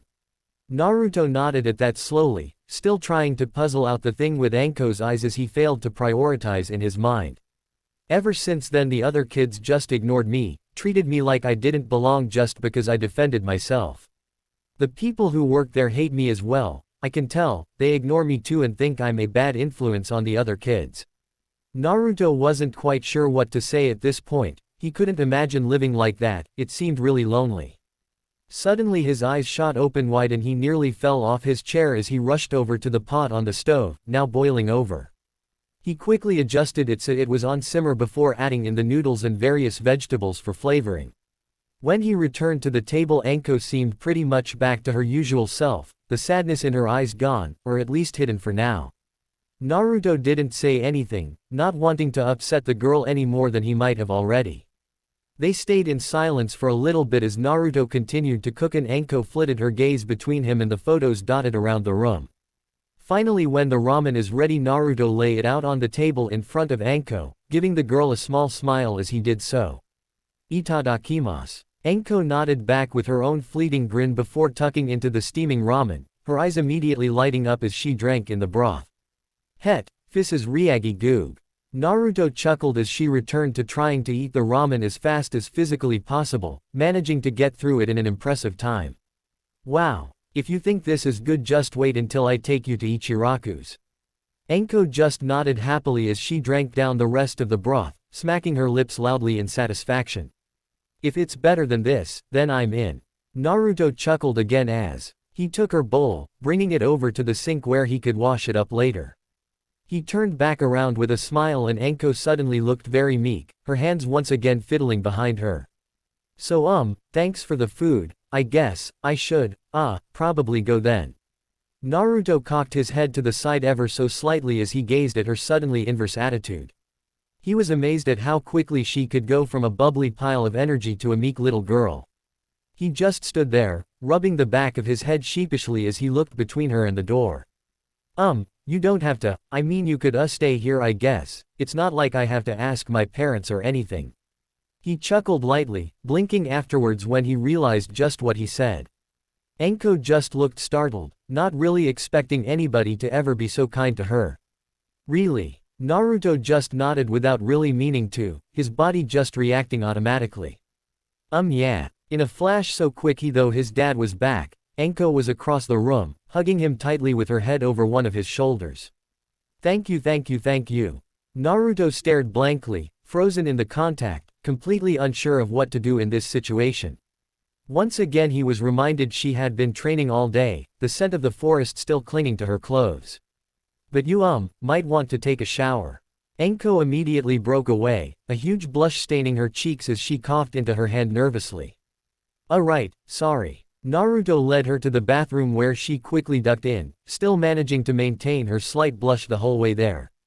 Naruto laughed as he went back downstairs, scampering away to grab his scroll. He had left it absently in the hallway along the way. He sat at the kitchen table, eating the rest of his ramen calmly as he occasionally scribbled down a note in his scroll. By now he would usually be out doing his normal exercises, but he supposed that could wait for a day, while he had a guest. He heard Anko before she came in. The smacking of her damp feet against the tiled floor was a dead giveaway. However, he wasn't expecting her to come down after her shower, her hair still damp as she adjusted the towel wrapped securely around her. She laughed nervously, clearly embarrassed but trying to act casual, as she motioned to the towel with her hand. "I just remembered I don't have any other clothes." Naruto blanched, a strange blush spreading across his face before he beat it back, not even sure why it was there in the first place. Oh, right. There should be clothes that fit you in the closet upstairs. My parents never threw anything out. Anko just nodded, still with her eyes closed in that strange smiling fashion that somehow managed to look cute. Thanks. She quickly spun on her heel as Naruto turned back to his scroll, but he quickly looked away, suddenly feeling awkward and unsure why. He shook his head wearily, the day just kept getting longer. Anko jogged back through the house, taking the steps 2 or 3 at a time as she quickly hurried into a large room with double bed. She figured it was probably Naruto's parents based on the photos on the dresser. She opened up the large walk-in closet and was surprised by the mass of clothes she found. Naruto was right when he said his parents never threw anything away. There were clothes that looked like they would fit them when they were kids her age. She saw a load of the same tracksuit that Naruto always wore and wondered briefly if they once belonged to his father. Her attention was quickly diverted when she spotted the large white coat hanging at the very end on the closet. She blinked in surprise as she gently trailed a hand down its silky material, ending at the red flame pattern at the bottom. The Hokage had visited the orphanage a few times when she had been there and she had always been captivated by the coat. He always looked so confident, so powerful, it made her wonder if Naruto would be like that someday. She let it fall back onto its hanger as she took in the rest of the wardrobe. It was mostly Jonin outfits, a few flak jackets and some long dresses that had to belong to Naruto's mother. Finally she managed to find a long yellow shirt that acted as a dress as well. It wasn't really Anko's style but she didn't have anything else. She quickly slipped it on, tying it across with a light gray sash that seemed to go with it. Finally, she looked at herself in the mirror on the door, turning to look at herself fully. She was fairly indifferent to the clothes, but they would do for now, at least until she got her own washed. She rushed back downstairs only to find Naruto in the exact same position as before, casually writing in his scroll.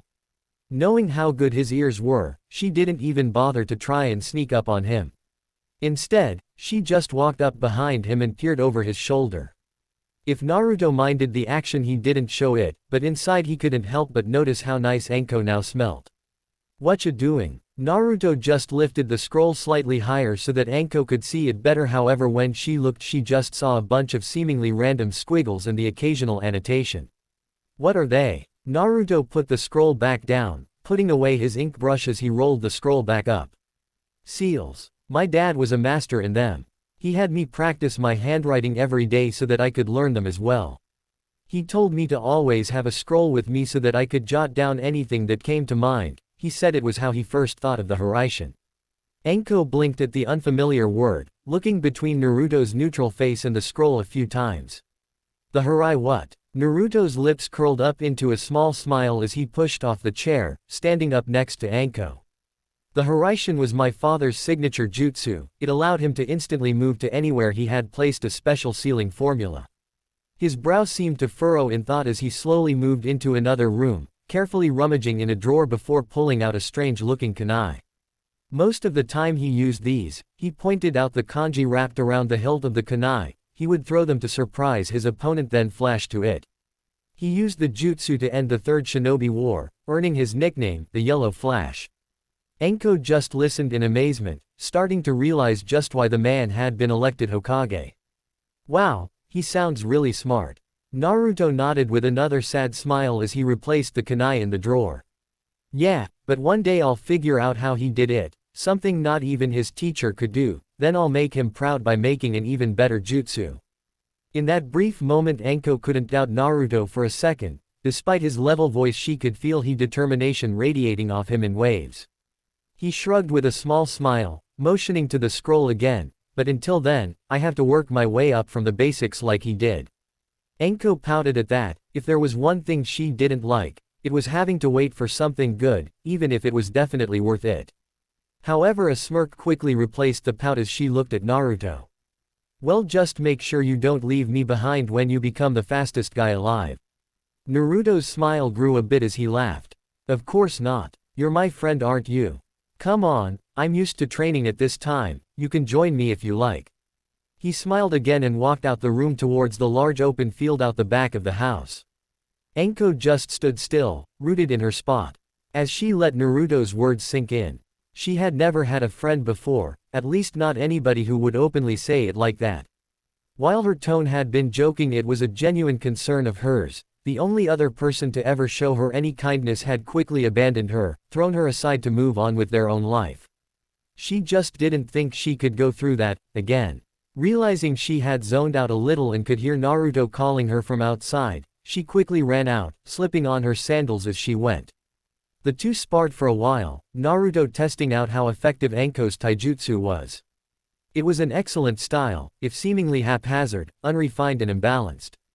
Despite her skill, due to his inherent speed, Anko was still unable to land a hit on him once. Even so, in that brief hour he managed to correct a few things that she had let develop into habits that would very well get her killed in a serious fight. By the end, the purple-haired kunoichi to be was panting and out of breath, while Naruto was only a little winded, his reactions slightly dulled. Usually, a session like that would have him feeling the same as Anko, but lately he had been less and less tired by what used to be exhausting. He looked down with narrowed eyes at his stomach, knowing exactly why that was. Anko caught her breath as she stood back up, sweat now soaking her clothes and slickening the hair that wasn't tied into her pineapple-styled ponytail. How come you aren't even tired? Naruto just shrugged with a casual smile, for once not having to strain himself to do so. He always felt relaxed after a training session. It meant his mind was focused on one thing alone, keeping his thoughts from straying to the past. I'm just used to it, I guess. Anko just nodded, too tired to argue with the explanation as she slowly walked back inside. She managed to catch a second wind as she straightened up, looking at Naruto curiously as he wiped off the small amount of sweat that had accumulated on his forehead. So where can I sleep? Like before, Naruto immediately froze, for some reason feeling incredibly awkward as he stood there and again not knowing why. Anko seemed to notice this and quickly clarified with a nonchalant shrug. I'm okay with the couch if you don't have room or anything. Naruto quickly shook his head, managing to push out a small smile. No, we have a few beds or some fold-out futons. Recently he had just been sleeping in his parents' room, ignoring his old room in favor of the one that reminded him of his parents. Anko just nodded as Naruto led her upstairs again, this time in the opposite direction to the master bedroom and the bathroom. As they passed a slightly open room, Anko peeked in subtly, noticing the colorfully painted walls and small but cozy crib set up in the corner. Finally Naruto stopped at the end of the hallway, pushing open a door to a fairly plain, white-painted room with a single bed and a few unused shelves. It was a guest room for the times when his father would personally host a guest from another nation. As such, the bed was suitably comfortable while the entire room maintained a very neutral atmosphere. To Anko though, when she compared it to the slightly dingy room that she shared with two other girls, it was like a small palace. You could sleep here if you want. Anko just nodded lamely before catching herself and smiling her usual bright smile. Thanks. It's perfect. Naruto shrugged, still feeling slightly awkward about all this. He turned to leave and put Anko's clothes in the wash, but she quickly caught his hand before he could go. He turned, not quite sure what to expect. It certainly wasn't to be pulled into a brief but warm hug. He froze for a moment, unsure how to react to the sudden gesture. Once again finding himself in a situation he had no idea how to react to, twice in a day. Thank you for being my friend. Naruto just nodded mechanically, chuckling nervously, before Anko finally released him, disappearing into her own room with the smallest of blushes across the bridge of her nose. The redhead walked towards the bathroom in a daze, not realizing the smile that had automatically found its way onto his face. The next day found Anko, for once, waking up with a smile in a warm, dry bed to the smell of cooking drifting into her room. She rubbed her eyes, stretching out in the bed as she fought off the last vestiges of sleep, swinging her legs out of bed. To her surprise, she found her clothes neatly folded at the end of her bed, cleaned and dried by Naruto. She paused in surprise before slipping them on, not having felt so clean and warm in a long time.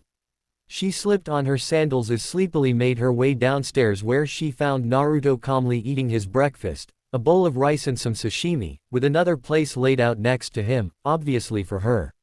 When he saw her come down, he smiled in her direction before returning to his meal, reading through a scroll rolled out on the table next to his bowl. Anko just hesitantly sat down, once again kind of unsure how to take the small offering of kindness. In the end though, her grumbling stomach won out and she hesitantly but happily tucked into the filling breakfast. When they were both finished, Naruto stood up, grabbing his backpack off a peg in the hallway as he looked around at Anko. Thanks for the clothes and stuff." The redhead just smiled and shrugged, making the young girl curious as to how he could be so off-handed about the kindness he showed her. "No problem, it's what friends do, right?" Not that either of them knew that, never having had a real person they could properly call a friend before.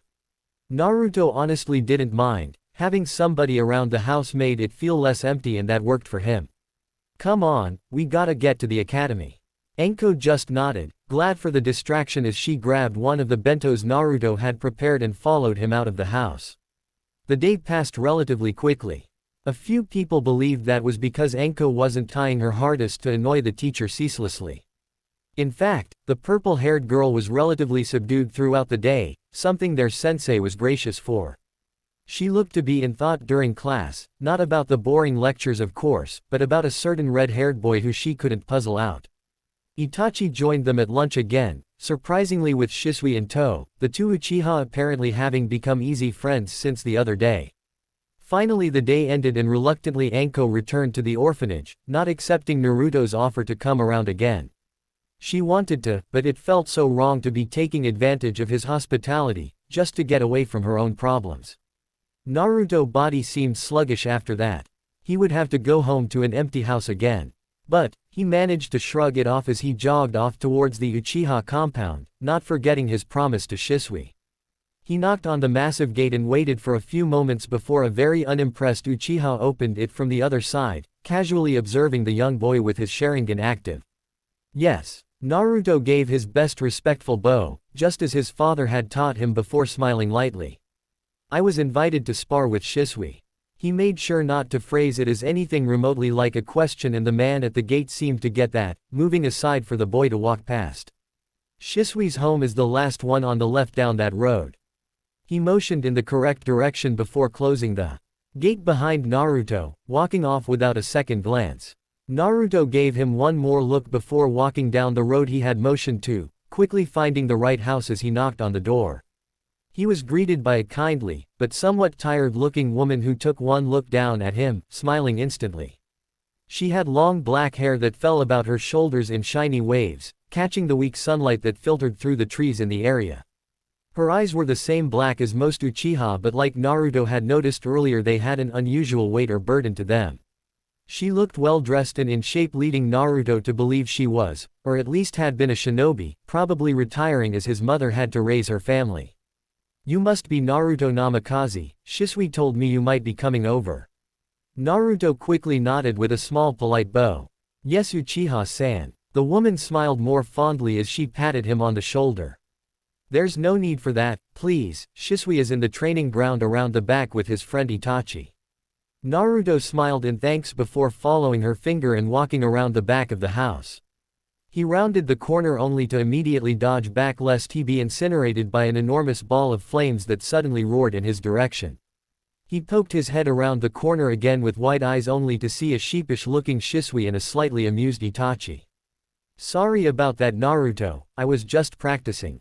Naruto just gulped as he nodded, having seen his brief life flash before his eyes. He hadn't eaten enough ramen.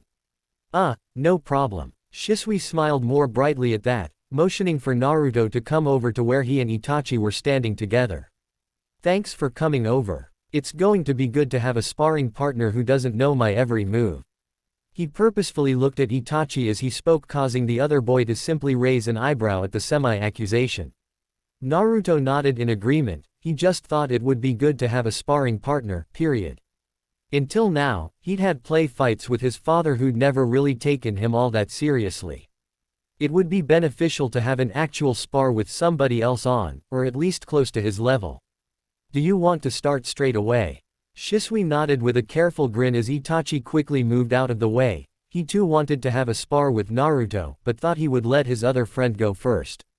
It intrigued him to see somebody defeat somebody like Shisui who had nearly as good a grasp on the interceptor style as he did.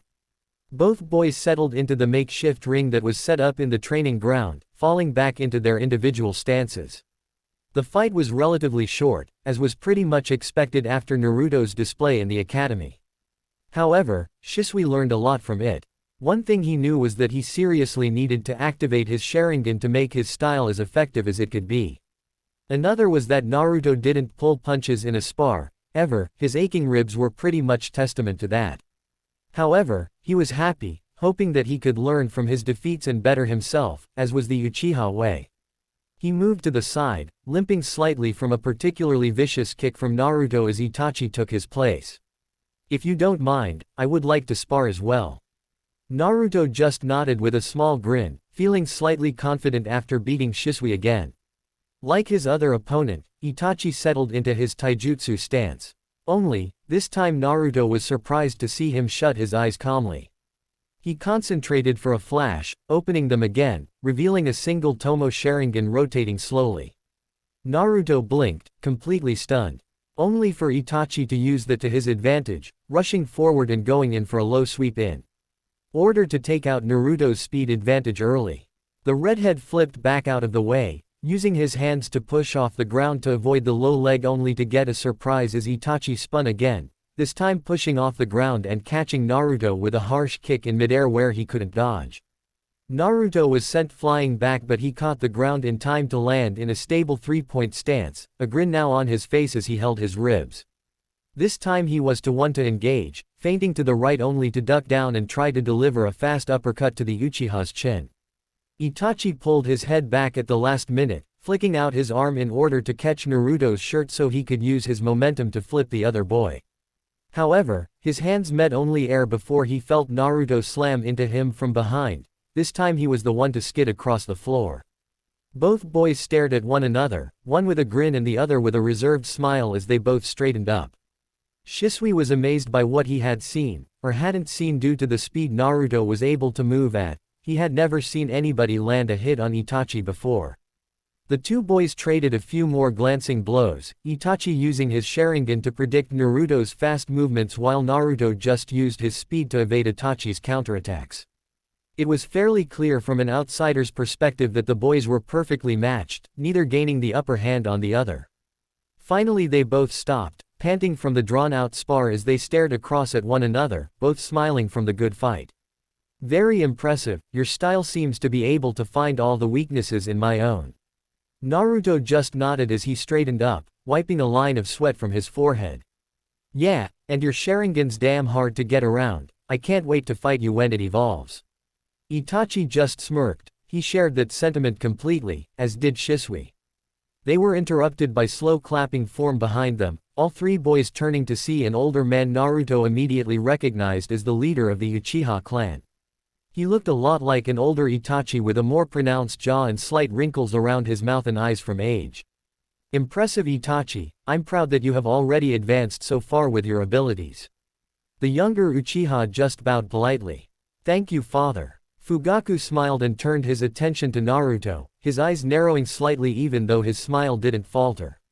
You're Naruto, then. I remember seeing you when you were much younger, cradled in your mother's arms when she would visit my wife. I see a lot of your father in you, especially in your abilities and speed. The two of them wanted you and my son to be friends and it seems that had happened naturally without any intervention. I hope you can keep Itachi on his toes, as future clan heads you two need to be as powerful as you can be. Naruto nodded respectfully in the older man's direction, feeling like there was a more subtle message behind the polite words. Thank you Uchiha-san. Fugaku just nodded, turning his attention back to Itachi as he motioned with his hand. Come Itachi, I have a clan meeting and your mother needs you to watch Sasuke. Itachi nodded respectfully towards his father, smiling to Naruto and Shisui before following the man out. When the two boys were just alone, Naruto heard Shisui let out a deep breath he had been holding. "Geez, that guy always puts me on edge." Naruto chuckled as he turned back to who he was quickly understanding to be the lighter-hearted of his two new Uchiha friends. He seemed alright. Shisui just laughed as he walked back into the sparring ring. "Try saying that when the guy could have you banished from the clan with your Sharingan sealed." Naruto blinked, wondering why somebody would ever have to have that happen. "Come on, my side feels better now, maybe this time I might be able to land a hit on you." Naruto took one last look in the direction Fugaku and Itachi had walked before turning around with a small smile. "You can try." Naruto wasn't quite sure when exactly Anko moved into his house, it was really more of a gradual thing anyway. She would occasionally come over and stay the night to get away from the orphanage, even though Naruto never said she wasn't welcome. Then after a few weeks, when she realized Naruto really didn't mind her staying, she began to come more often. Gradually, she began by keeping things in the guest room, scrolls and books from the academy and even a few clothes. Then one day, when they were both eating breakfast in the kitchen, they simultaneously realized Anko hadn't gone back to the orphanage in over 2 weeks. Everything she owned was now in Naruto's guest room, which by now was no doubt hers. Naruto probably realized before even she did, to him it simply felt like having a teammate around. He gave her a place to stay where she wouldn't be mistreated, ignored or abused, and in turn she brought back some of the noise into his life that had left him when his parents died. It only helped that the two had managed to become fast friends in their months at the academy, mostly inseparable in or outside of class. Theirs wasn't the only bond formed. In those same months, Naruto would repeatedly come over to the Uchiha district and train with either Itachi or Shisui.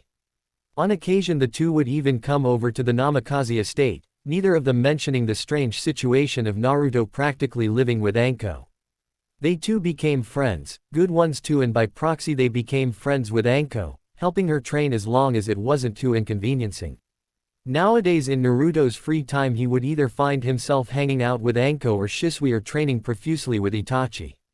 What had started out as a method to help train and find each other's weaknesses to overcome them had become a full-blown rivalry. It was all in good sport though. Outside of training or the academy the two would be just as friendly as Naruto was with Shisui. Naruto had tried to introduce the two Uchiha to the wonder that was ramen, yet only Anko really took to it with the same passion as he did. Growing up with food in the orphanage, Anko could find the simplest of dishes more than delicious, strangely that seemed to apply even more to anything Naruto cooked for her. Of course, Anko wasn't an ungrateful or lazy tenant, she pitched in so she would feel she wasn't taking advantage of Naruto. Growing up in somewhat of a communal situation, despite not actually being a part of that community in the orphanage, Anko had picked up the skills to properly wash her own clothes and sometimes even cook for Naruto. The first time she had, though Naruto had been quite violently sick that night, he hadn't even thought that was a possibility with the fox sealed in him, but somehow she had found a way. Over their time spent living together, Naruto taught her how to cook in the same way his mother had him. Eventually, her dishes were palatable, yet both agreed it was better when Naruto cooked, not that he minded at all. Their training also kept them busy, with their skills growing in leaps and bounds with each passing day. Sometimes, Anko would look on anxiously at him, feeling distant. He really was a genius like his father. She almost wanted to shrink away and disappear, he was so bright compared to her, so far ahead of her.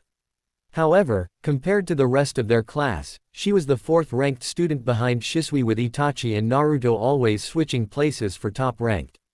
She had found her own, slightly less serious rivalry with the same brown-haired Inuzuka she had fought in their first sparring session, Hana as she had found she was called. They would be mock enemies in class, always competing against one another, generally with Anko coming out on top. It did push the girl to train harder though, surprisingly reaching out beyond her limiting clan techniques, although she still wasn't anywhere near Naruto, Itachi or Shisui. Over time Naruto opened up more with his emotions, slowly breaking down the wall that had been built when his parents died. He shared more with Anko and eventually with Itachi and Shisui as well. He still hadn't told anybody about the burden he carried, but he thought he eventually would, he just hoped they wouldn't think differently of him for it. Anko too shared more and more, of her experiences growing up, of the orphanage, and of her brief time with Aoi. They were happy as a group and it stayed that way through the year. Eventually, their comfortable equilibrium was broken by a knock on the door of all things. Naruto and Anko were out in the back of the house, training as usual seeing as they had just gotten back from the academy. Naruto heard the door and held up a hand to stop, quickly jogging through the house to the front door. When he opened it he was surprised to see the Hokage standing there, smiling down at the young redhead. He hadn't seen Hiruzen since the memorial service almost 6 months earlier, or at least they hadn't spoken. "Hello Naruto, I thought I would come by, see how you were getting along," the Hokage said gently. Naruto smiled politely, stepping aside to allow the older man to enter, which he did. Hiruzen smiled as he gazed around the house, having visited more than a few times before and after Naruto's birth. He noted happily that it was well kept, even if a few articles of clothing were strewn across furniture now and again, he just didn't know those weren't Naruto's. It at least told him the boy hadn't gone into any kind of depression over his parents' deaths like he had feared. He was also happy to hear that Naruto was top of the class, even if he shared that space with the Uchiha clan heir, really to be expected though from Minato's son. That told him he hadn't neglected his training at all, even reports of him visiting the Uchiha compound and making friends. In all, Hiruzen was rather glad. He was very busy in the last few months dealing with the aftermath of the attack and didn't have time to visit Naruto, so it was heartwarming to see he was doing just fine. However, he didn't expect to walk into the house, only to see a young purple-haired girl walk in from the back door, looking at the Hokage first curiously then in surprise. Hiruzen raised an eyebrow at the scene, scanning the house again as he took note of all the slightly feminine clothing dotted around. He turned back around to Naruto, but the boy simply walked past him, smiling at Anko before moving into the kitchen to prepare some tea as his mother had taught him to do when entertaining guests. "Hello, Anko, is it?" The Hokage had made a note to know every face in his village, the young girl was no exception. Anko just nodded quickly and respectfully, some of Naruto's polite personality managing to rub off on her, slightly. "It's good to see you." Anko smiled a little nervously, never having spoken to the Hokage before, even when the fourth was still alive. "And you, Hokage-sama," she said with awkward stiffness laden in her voice. Hiruzen just waved a hand, dismissing the formal suffix. After he had retired he had hoped to be rid of it, as well as a certain amount of paperwork. "Please child, no need for the pleasantries, I am no more important to this village than anybody else."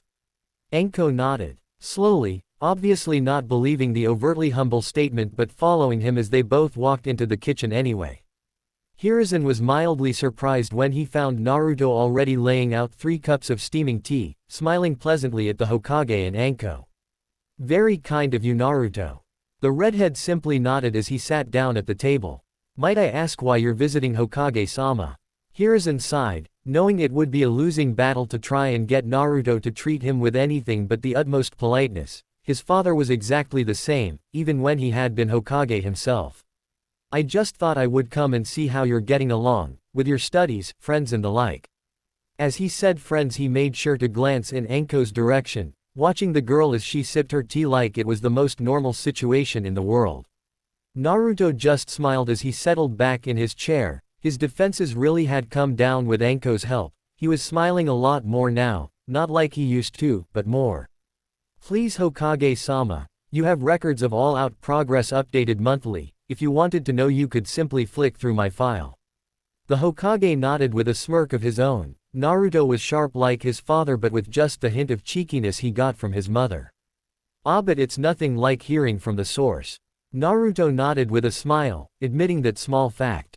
"I guess. I have been keeping up with the training schedule my father had planned for me while also staying ahead of my studies. As you probably know, I'm top of the class along with my friend Itachi." The Hokage nodded, indeed knowing this beforehand, and he was curious about it. "Tell me, how exactly did that happen? I knew your mother was very well acquainted with Makoto Uchiha, but before you started at the academy I thought you had limited interaction with them at best." Naruto nodded. In fact, he had limited interaction with children his age period. "He approached me at lunch on our second day, with a lunch prepared by his mother. We talked and became friends.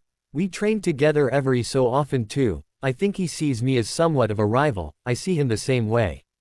Hiruzen smiled as he sipped his tea. A rivalry was always good to push students harder as long as it didn't get too out of hand. Very good, and I assume you met Shisui through him.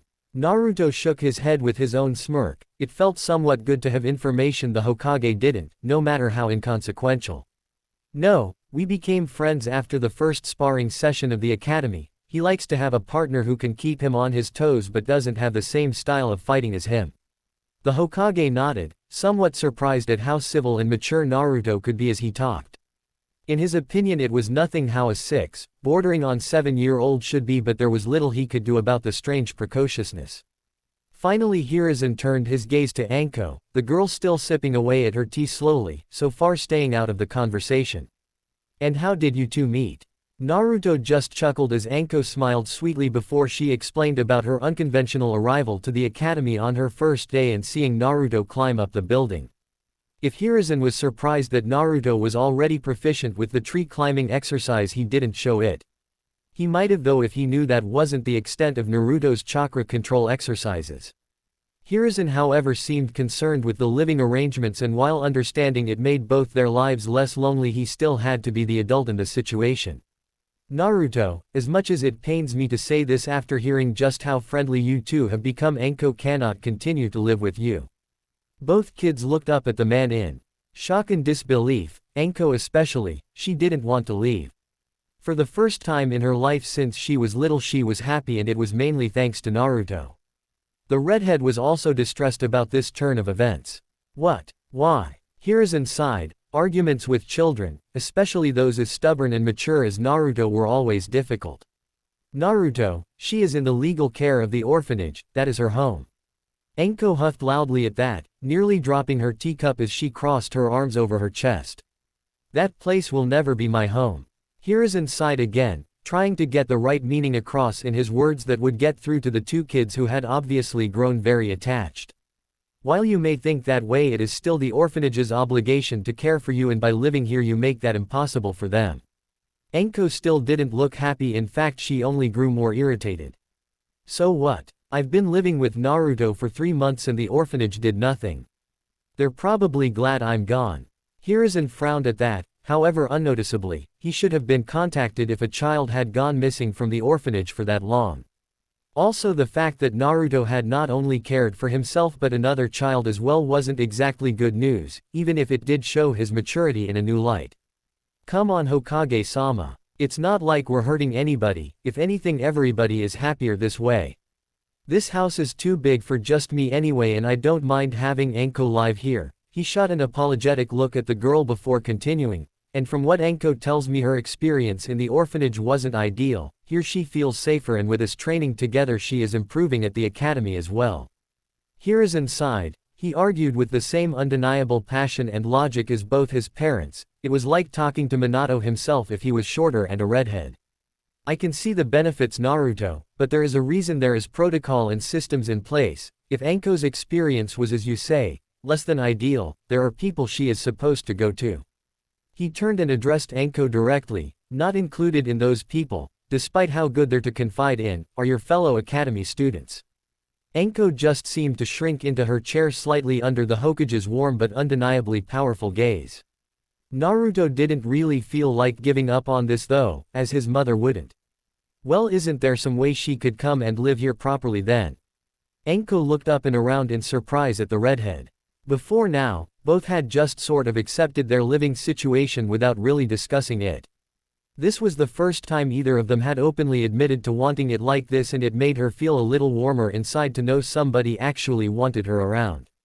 Hiruzen just sighed, putting a hand to his forehead in both exasperation and thought. Until Anko becomes a fully fledged adult or has a legal guardian, she is under the care of the system. Naruto narrowed his eyes at this, frustrated that the Hokage kept coming back to that same point. Then how can I be made her guardian? Hiruzen looked up from his palm, genuinely surprised Naruto was fighting so hard for this. He didn't know if it was genuine affection for Anko or just his inherited stubborn streak in his Uzumaki genes. You need to be an adult to be made somebody's guardian, Naruto. Naruto finally smiled in victory, even though Hiruzen had no idea what was going through the boy's mind. Then as soon as I become a shinobi I'm eligible, right? Hiruzen's eyebrows shot up in incredulity as he finally caught on to what Naruto was thinking. If I pass the genin exams this year, then I can legally be made Anko's guardian and she can stay with me. Hiruzen finally sighed as he nodded slowly, only increasing the smile that spread across Naruto's features. Then just you watch, I'll pass the exams, believe it. Hiruzen tried to keep his mirth from showing as he stood up, walking towards the door with a smile. Very well, in the meantime I think it wouldn't be too much to allow Anko to stay with you, call it a trial run.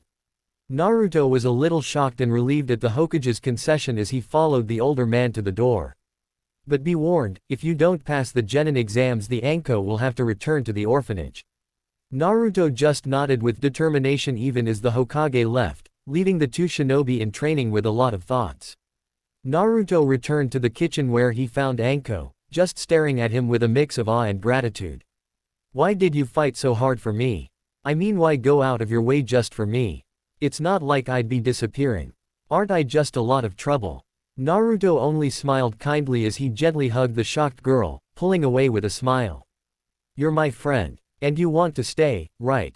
He began to walk back outside to the training ground, not forgetting what the Hokage had interrupted with his visit. Plus it would be way too quiet around here if you left. Anko smiled until she got the other meaning in Naruto's words as a playful scowl made its way onto her face. Hey. The months passed even more quickly after that, as Naruto really threw himself deep into an all-consuming regimen of training. He never forgot Anko though, making sure he always had time for his friends through his busy schedule. He mainly focused on chakra control though, using every trick in the book for one reason, the clone technique. It was supposed to be the simplest jutsu in a shinobi's arsenal, requiring literally the bare minimum of chakra to form, too little. He found that with the fox widening his chakra pathways every day, control became more and more difficult. Eventually, he struggled to lower his output to the required levels and eventually it became impossible. He overloaded the clones he made and they came out sickly and useless. He just couldn't use that little chakra in his jutsu anymore, even with all the control exercises he went through. He sighed, knowing that all but the highest ranked genjutsu would also be out of the realm of his learning and without working his way from basics the A-ranked ones would be impossible. Surprisingly, it was Anko who finally gave him a solution, of sorts. She was watching him train, trying again and again at producing a healthy clone. She simply suggested that instead of using a small amount of chakra to produce one, he should just mold a large amount of chakra and divide that to produce many clones at once. Naruto had stood stoically flabbergasted at the simplicity of the solution, asking if it was still Anko he was talking to. Of course, after earning himself a thrown rock to the head and a good laugh, Anko chased him around the training field. He put his hands into the correct sign, molded the smallest amount of chakra he could before dividing it into the required amount. Anko just watching in amazement as 20, perfectly healthy and identical clones sprouted out of clouds of smoke, as did Naruto. He jumped in victory, finally having mastered each of the basic 3 jutsu he needed to pass the genin exam. After that the rest of their academy year flew by and before any of them really realized it, it was already over. They all waited on the last day as the teacher ran through some boring speech about how proud he was and how they would go on to be the best class he had ever taught. Finally he asked if there were any students who thought they could take the genin test now. Surprisingly only 3 people raised their hands: Naruto, Itachi and Shisui. Naruto turned, blinking in surprise as he looked at Anko, her arm not raised. She just smiled at him sadly, looking down at the desk as she fiddled with her hands. I never could quite get the henge down. I just don't think I'm ready yet. Naruto's eyes softened in understanding before hardening as the teacher asked them to come with him for their evaluation. He shot one last look at Anko as he joined Itachi and Shisui walking out of the room. She just gave him a thumbs up as he smirked, knowing that he had to do this. Anko waited behind after class, sitting on a swing somebody had hung on a tree in the school grounds. She saw Itachi, then Shisui both emerge from the building holding their headbands. They smiled at her and waved before running off to tell their parents, happily tying their bands around their foreheads. She waited a bit longer before Naruto emerged, his face a mask of neutrality. She jumped off the railing and ran over as soon as she saw him, covering the distance in a flash. So did you do it? She wasn't even sure why she doubted for a second as he smirked, a broad grin crossing his features as he pulled an arm from behind his back showing her his new forehead protector. Of course. Anko grinned as she hugged him in congratulations, pulling him away from the school which earned her a confused look. Come on, we need to celebrate, she said excitedly. Naruto just smiled again as he allowed the girl to pull him away, but not before he tied his headband around his arm. He felt as though he had achieved the first part of his goal to surpass his father and make his parents proud. Up on the roof of the academy, two figures watched all of this, one with a beaming grin, the other with a more calculative smirk. Interesting crop this year, huh? Orochimaru turned to his teammate with a vaguely amused expression. Are you saying that because of your godson? Jiraiya just smiled down at the scene of Anko pulling the slightly taller redhead away with her, a combat-happy smile on his features. How can I not be? Youngest to graduate the academy since the boy my student trained, Kakashi, even then it was only because of the war. Orochimaru just nodded along to his teammate, observing the young girl alongside the Namikaze. Yes, interesting crop, indeed. Naruto arrived at the training ground. He had been designated nice and early the next day. He had found it quite amusing when he discovered his body reacted strangely to alcohol. They noticed it during a small celebration after Naruto was officially recognized as an adult shinobi. Anko surprisingly handled the celebration better than expected, while Naruto simply found he enjoyed the taste of the traditional drink, even if it had little effect on him. Anko, on the other hand, wasn't so lucky and ended up resting the next morning, completely exhausted after the celebration. He greeted Itachi and Shisui pleasantly. They too had come early in order to meet their Jonin sensei. They were surprised then when a man suddenly melted out of the shadows of a nearby tree. He was roughly 30 years old with his dark hair tied back in a ponytail. His eyes had black markings around them making him look quite tired, and he had the slight hint of a beard on his chin. Other than that, he wore the standard Jonin outfit, if in slightly darker colors than usual, and bore the generally laid-back posture of most Nara clan members. Great, I finally take on a Genin squad and they send me a bunch of kids, how bothersome. He didn't pay attention to the tick mark that suddenly appeared over Naruto's head and the generally annoyed expression on Shisui's face. Itachi managed to stay quite calm as usual, although inside he was slightly offended by the insinuation. I'm Ensui Nara, your Jonin instructor if you pass my test. Naruto was a little surprised there was another test, but he said nothing, allowing the Nara to explain. You're here because you managed to pass what you thought was the Genin exam, but I can send you straight back to the academy if I believe you don't have what it takes to be on a squad. It's all really quite bothersome, but I'm overdue to have a team and you three are what I was left with. Again he got the same responses, Naruto getting agitated, Shisui getting annoyed, and Itachi, well, he was Itachi.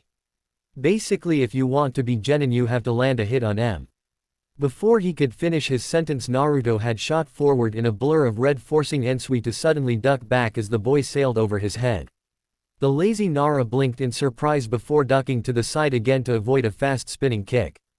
The boy's speeds were very impressive for a kid straight out of the academy, at 7 no less. Hell, they were above average for a Chunin. It made him wonder just how hard the kid trained. Likewise, he didn't get much more time to explain before Naruto suddenly dived out the way, revealing Shisui behind him, hands in a tiger seal. Ensui only had a moment to think before he had to dive out the way of an enormous fireball that would have burnt him to a crisp. Unfortunately, that put him straight in the path of Itachi, Sharingan blazing as he quickly tried to intercept the man.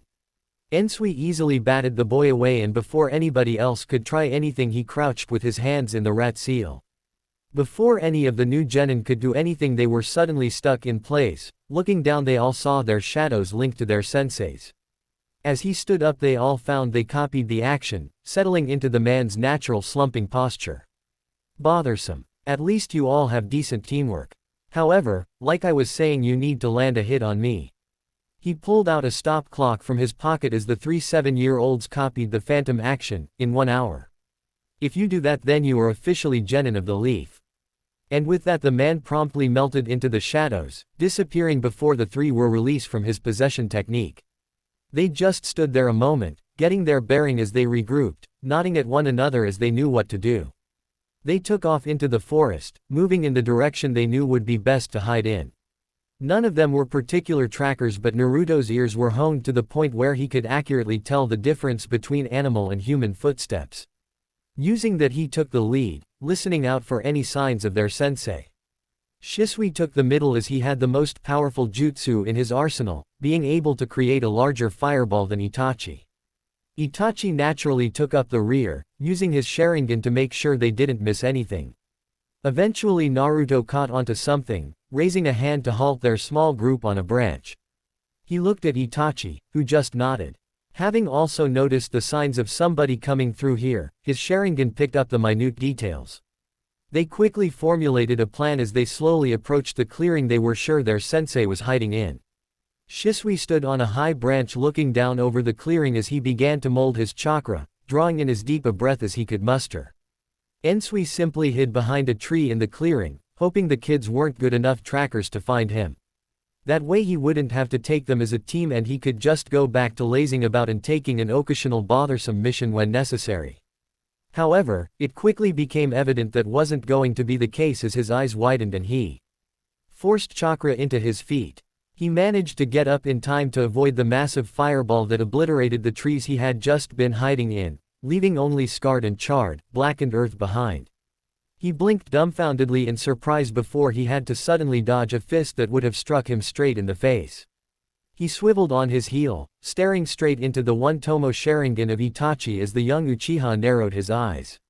His attacks came fast, but his counterattacks came even faster. It didn't particularly press the experienced Junin as the boy was still just a genin, but it didn't leave him much room to think. Quickly the Uchiha was joined by his clansmen, the two teaming up and covering the other's weaknesses. This actually put the lazy Nara on edge, forcing him to think quickly to avoid the well-timed and almost choreographed move that slowly forced him into the clearings, even if neither had actually landed a hit yet. He was so preoccupied with fighting the two of them and trying to prevent them from landing a blow that he almost forgot about the last member of the group. He could only look up in time to see Naruto falling from a high branch, his fist cocked back for a blow. Ensui suddenly grabbed Shisui, using the boy's lack of Sharingan to his advantage as he pulled on his arm, swinging the boy up and throwing him at the approaching Naruto. As if it had been planned all along, and in a very impressive display of mid-air acrobatics, Shisui just reached out a hand, grabbing onto Naruto. The Uchiha twisted his body in the air, pulling Naruto down as he did so and only adding to the boy's already impressive speed. Already caught off guard, Ensui tried to twist out the way, but Naruto just managed to clip the man's shoulder, earning them the hit they had been working for. He span, expecting another attack, but quickly realized that the three genin were just standing there, looking rather amused as Ensui sighed tiredly. Alright, I'll give that you three are impressive to land a hit on me. He suddenly became very serious, more so than looked natural on Inara's face. You three are now genin of the Leaf, fully fledged shinobi and legal adults, and as such you are now expected to behave as such. You will report to the same training ground tomorrow at 10 for missions. For now you have the rest of the day off. He relaxed again, returning to his slumping posture. Congratulations, even if it is incredibly bothersome. The three newly minted genin just smiled. They knew they were going to have fun with this. Itachi walked into Naruto's home to a rather unusual sight. The redhead was on his couch, reading through a scroll. That was normal enough, but it was the fact that Anko was kneeling on a footstool behind him, slowly running her hands through his spiky locks with a look of wonder on her face. Itachi watched for about a minute as Anko just kept running her hands through Naruto's hair, breaking apart the laws of physics, defying spikes only for them to reform as soon as her hand passed through. How the hell does it do that? Itachi managed a smirk as he watched the amusing scene, Naruto finally looking up from his scroll at his teammate. Hey, Itachi. Itachi just nodded as Anko suddenly fell backwards off the stool in surprise, rubbing her head as she glared at the Uchiha. Damn, do you always have to be so freaking quiet? Itachi just shrugged. He was a ninja, weren't they supposed to be quiet? Naruto chuckled at the scene, running his hands through his hair once to see if Anko had disturbed it much. They had been happily living together for over 6 months now, officially anyway, with Naruto as Anko's technical legal guardian. They thought it would be pretty strange if she started calling him Dad, and they didn't particularly feel like siblings, so they mostly just left their relationship how it was. It's time for our mission. Ensui-sensei said he had something special planned for us today. Naruto just grinned as he got up, shrugging on his tracksuit jacket and sandals. See you guys later. Both boys just waved to Anko as they left, sighing slightly as they took to the rooftops to get to the Hokage's tower faster. Damn, I wish Ensui-sensei would just teach us the Shunshin, it would make getting around a whole lot easier. Itachi just groaned as he picked up the pace, causing Naruto to look at him strangely. Please don't mention that around Shisui, ever since he saw sensei perform the technique it's all he ever talks about.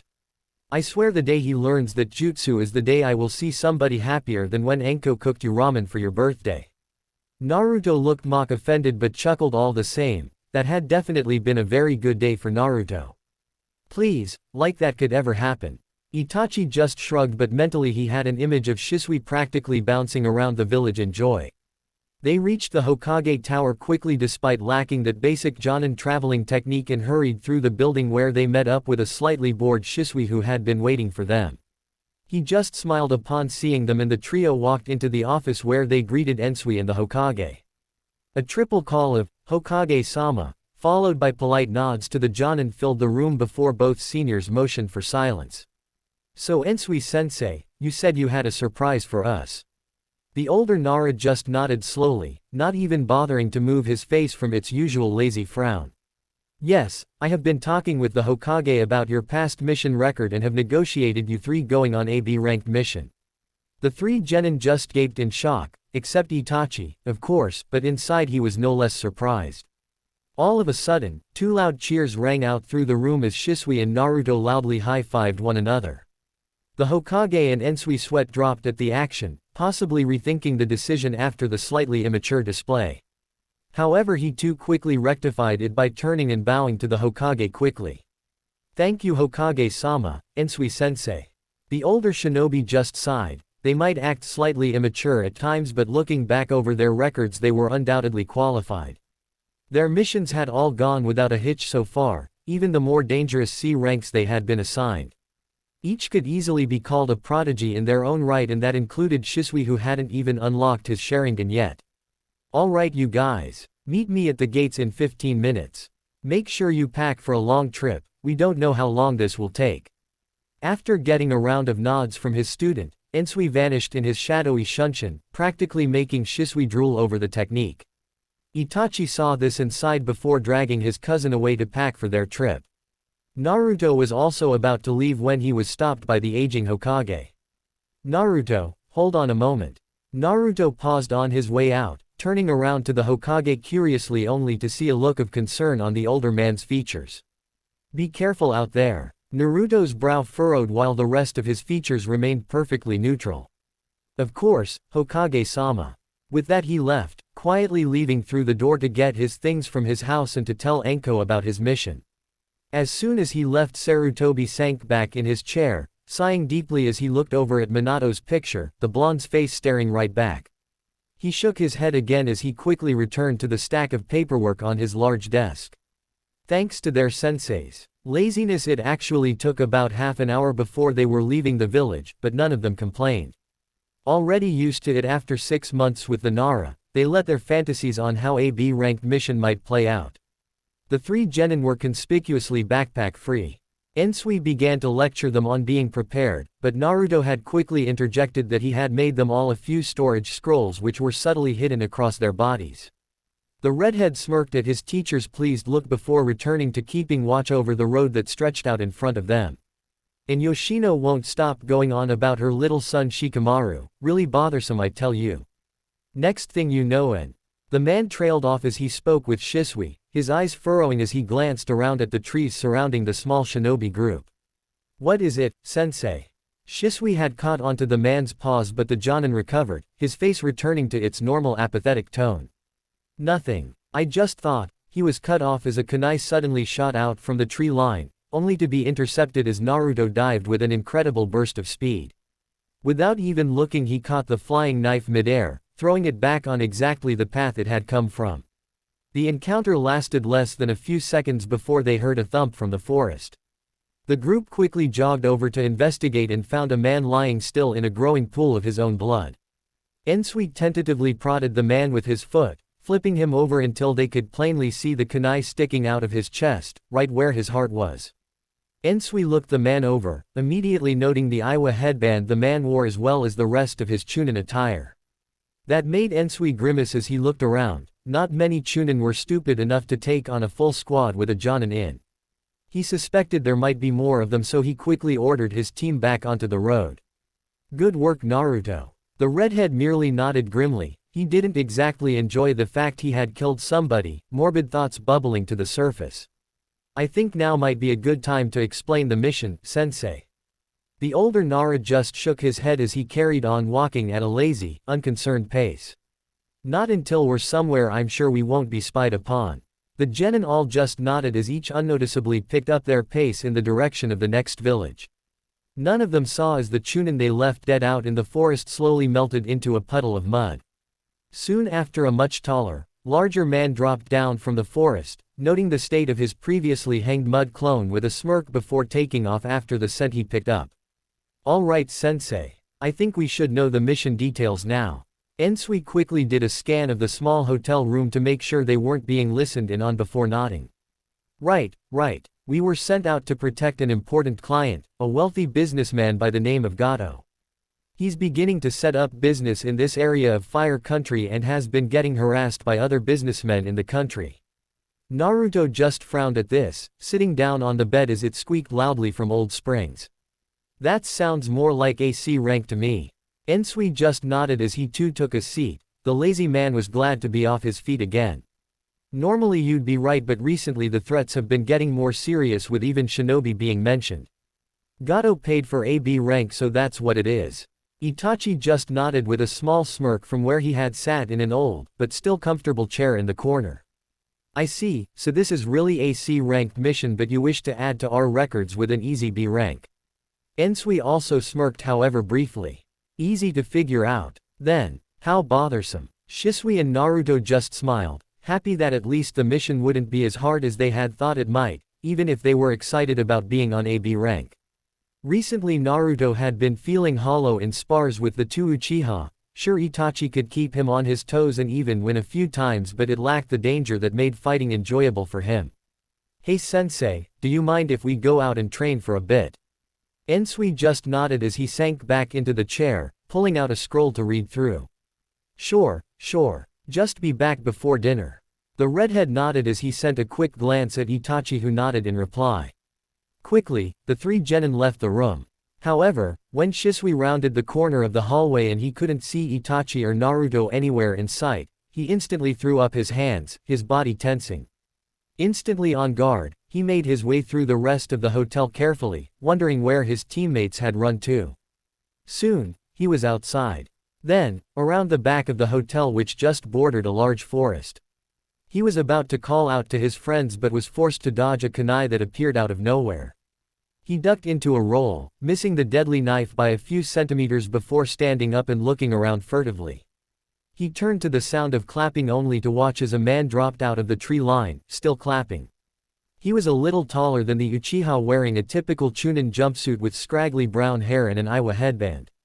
Impressive Konoha scum, I don't usually miss my targets. Shisui just scowled at the man as he quickly reached for his own pouch, only to realize he had left it in the room when his fingers closed around thin air. The Iwa shinobi just grinned at this as he suddenly rushed forwards at an incredible speed. Shisui could only blink in surprise as he was there 1 minute and in front of him the next. Reacting only on instincts born from fighting Naruto for so long, he diverted a swift punch away from himself and tried to return it with one of his own.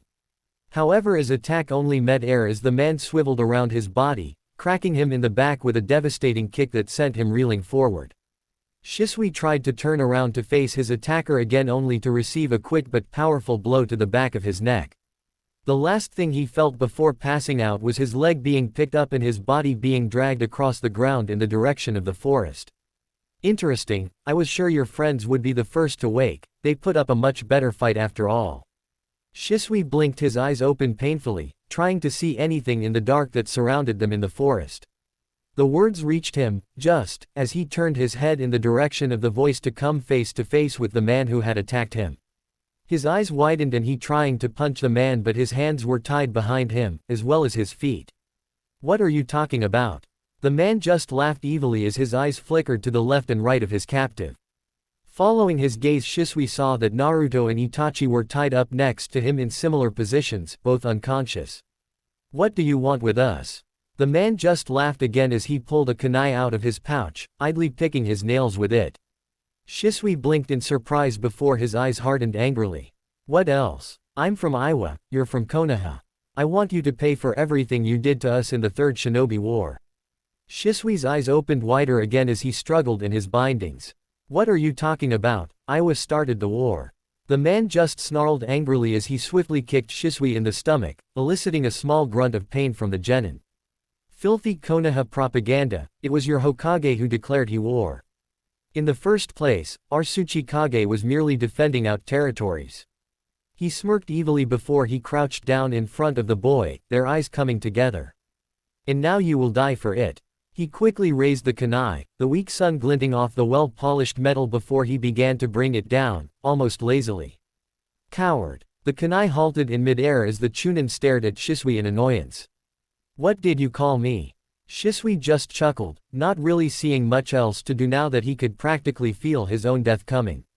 I called you a coward, killing your enemy when he's defenseless, tied up and unable to fight back. The man just smiled as he twirled the kunai once into a reverse grip. We're shinobi, kid. Lying, stealing and cheating is what we do, just a fact of the gruesome world we live in. He quickly brought down the kunai again in one motion, no hesitance this time, and Shisui clenched his eyes shut awaiting the pain that would come. When he didn't feel it, he cracked a single eye open, only to feel the breeze on his now unbound and slightly sore wrists. He quickly jumped to his feet, staring at the man who was happily twirling his kunai around. Fine kid, I was gonna make your death quick, but if you want to go down swinging I'm all for it. He grinned evilly again as he settled back into a strangely familiar stance with his kunai forward in a reverse grip. Shisui knew he should probably focus on finding a way to get away with his teammates or at least wake them up, but he felt a burning anger towards this shinobi who had insulted his home and hurt his friends. He raced forwards only to be tripped up as the Iwa nin sidestepped his attack. The Uchiha wasn't phased though, turning his stumble into an attack as he brought his arms around. Trying to strike the man once again, he was dodged. This time the other shinobi managed to twirl and neatly slice Shisui down his back, making it look like a dance. The Uchiha refused to cry out as he once again attacked, this time ducking low in order to get under the man's guard. Once again it was in vain, he was simply backhanded in the face with a fair bit of force. Right now he just felt like the man was playing with him. He waved around Shisui's attacks with grace and speed, sometimes just making it back in time but dodging all the same. Eventually the man seemed to get bored and viciously kicked the Uchiha in the gut, launching him through the forest of a short collision with a large tree. He groaned before looking up as the Iwa ninja walked closer, once again spinning his kunai in that irritating and cocky manner. Shisui only looked up in anger, unable to properly move his body to dodge or even get up. He could only watch as the shinobi smirked once before raising his kunai up into the air. As he brought it down, Shisui realized a simple fact: he was going to die. The exciting fear of agony pulsed through his veins, making his numb body come alive. He didn't want to leave his family or his friends. There was still so much he wanted to do with his life, like learn the Shunshin and beat Naruto in a spar. As he watched in horror, he could have sworn the kunai slowed down as it arced through the air, like the air had turned to runny treacle. However, he was still unable to move, unable to react in time to stop its downwards descent. He scrunched his eyes shut and simply waited for the finishing blow, hoping it would be painless and quick. However, when that didn't happen for another few moments, he became confused.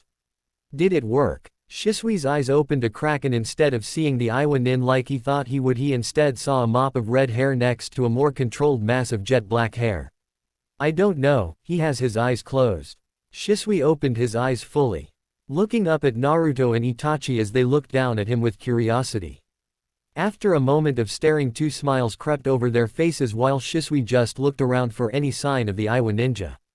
Naruto. Itachi. What happened? Where's the Iwa ninja? The two boys just shared a look of mutual amusement passed between them, causing Shisui to get concerned.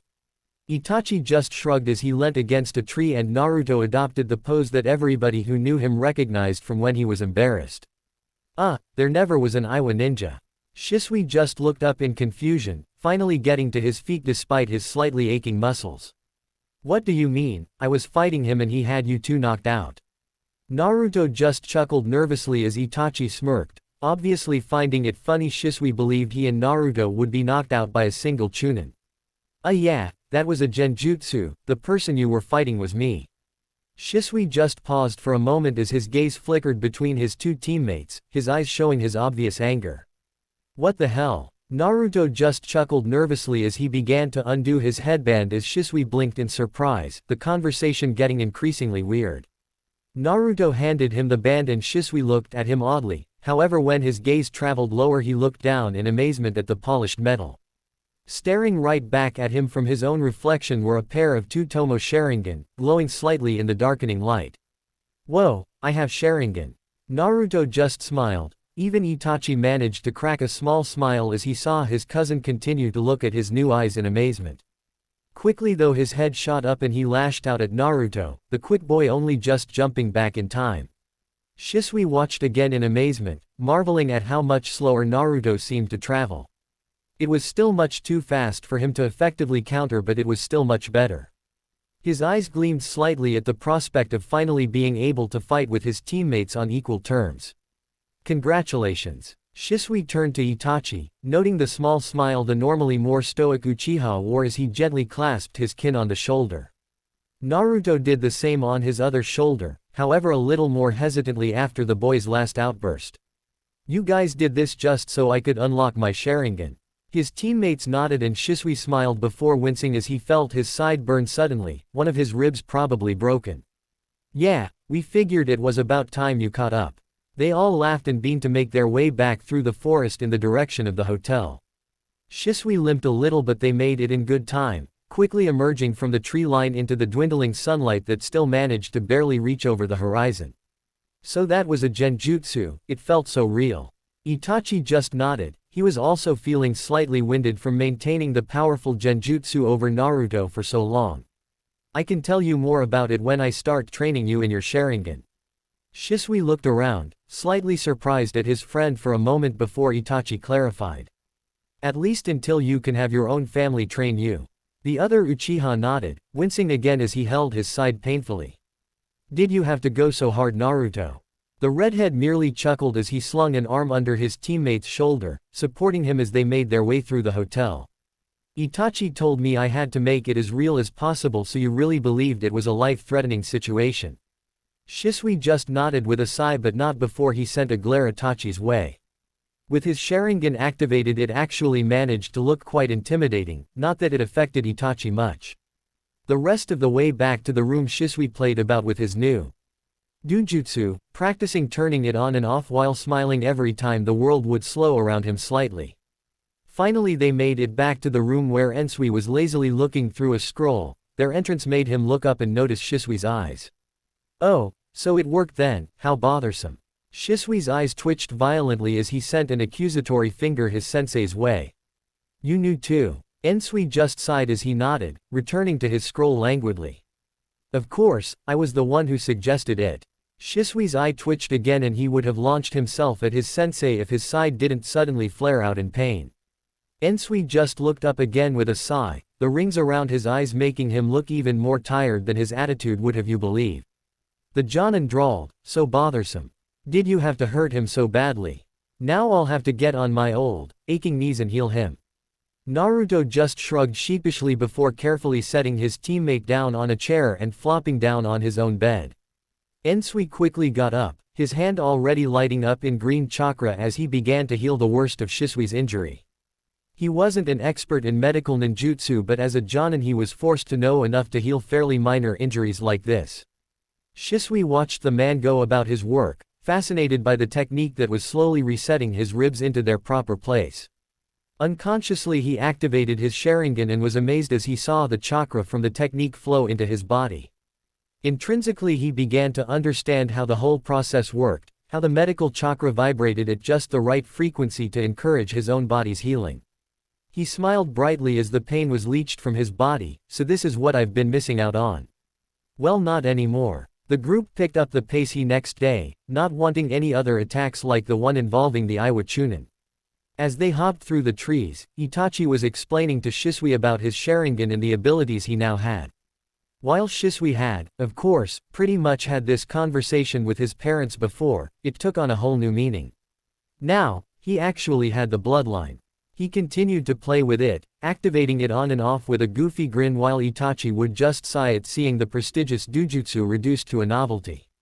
Naruto listened in on their conversation, fascinated as he heard Itachi explain the intricacies of the Sharingan.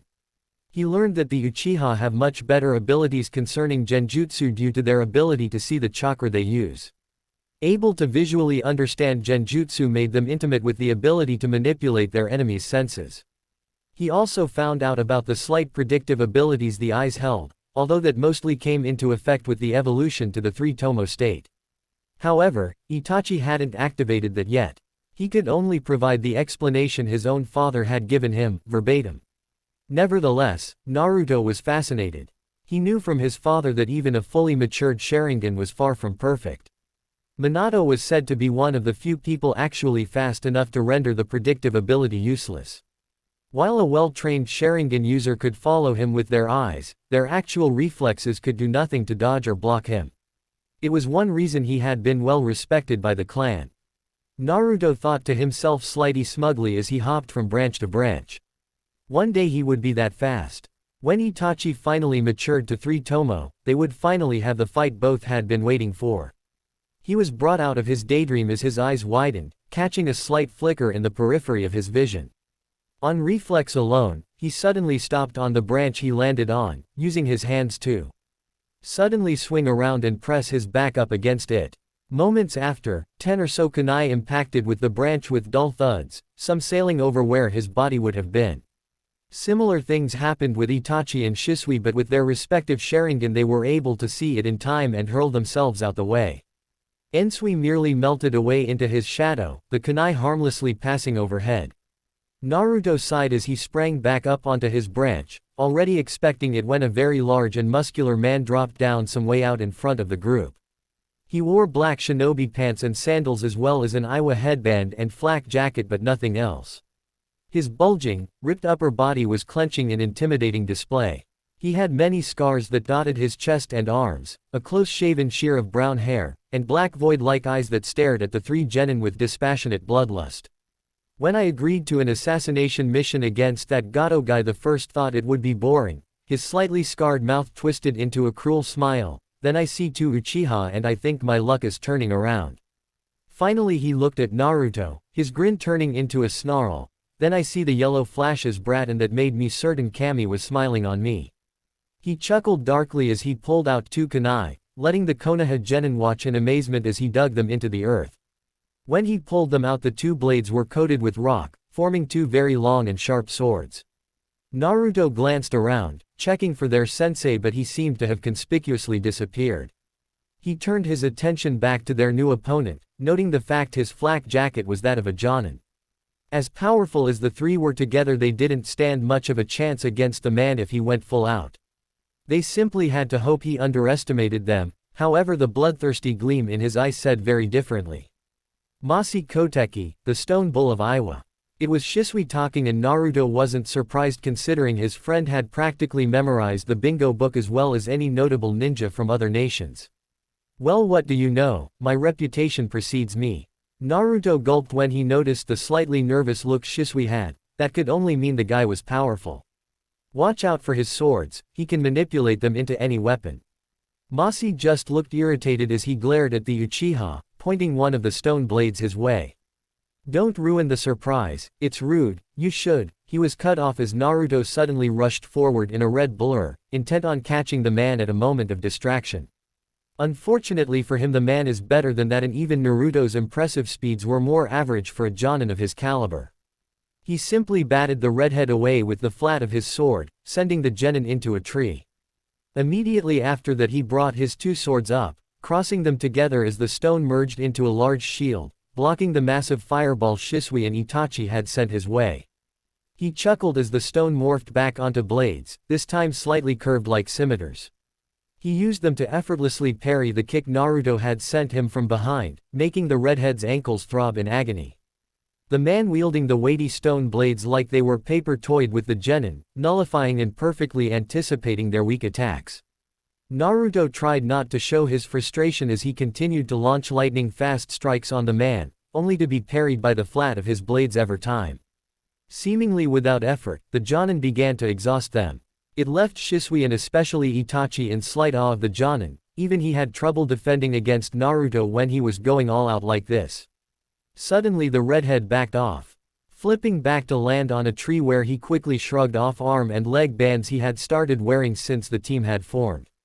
He stretched out a moment, getting a feel for his muscles again after having them weighted down for a while. It was usually unwise for somebody to remove their weights in the middle of a fight, but Naruto always made sure he kept them off at the weekends so he could better acclimatize his body to the changes. Itachi and Shisui were left in even more amazement as Naruto seemingly disappeared from the branch. The only reason they were even still able to see him was their Sharingan, even then he was still pretty much a blur. Both of them were thinking along similar lines as they saw him once again launch himself at the Jonin. He's been holding back this whole time. Naruto finally allowed himself to smirk. Masi was still blocking every one of his attacks, but now he was visibly trying. He backed off again, panting slightly from the speed he had been moving at. Well, at least this confirms you really are that bastard's son. Only a Namikaze could move that fast at your age. Naruto kept his emotions in check when the man insulted and praised his father in the same breath and simply turned his gaze to Shisui and Itachi.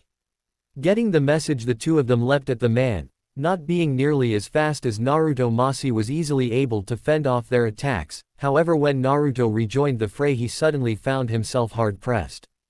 Getting annoyed and bored, the Iwa Nin suddenly clasped his hands together, the two swords merging into one, much larger broadsword growing out like a jagged crystal.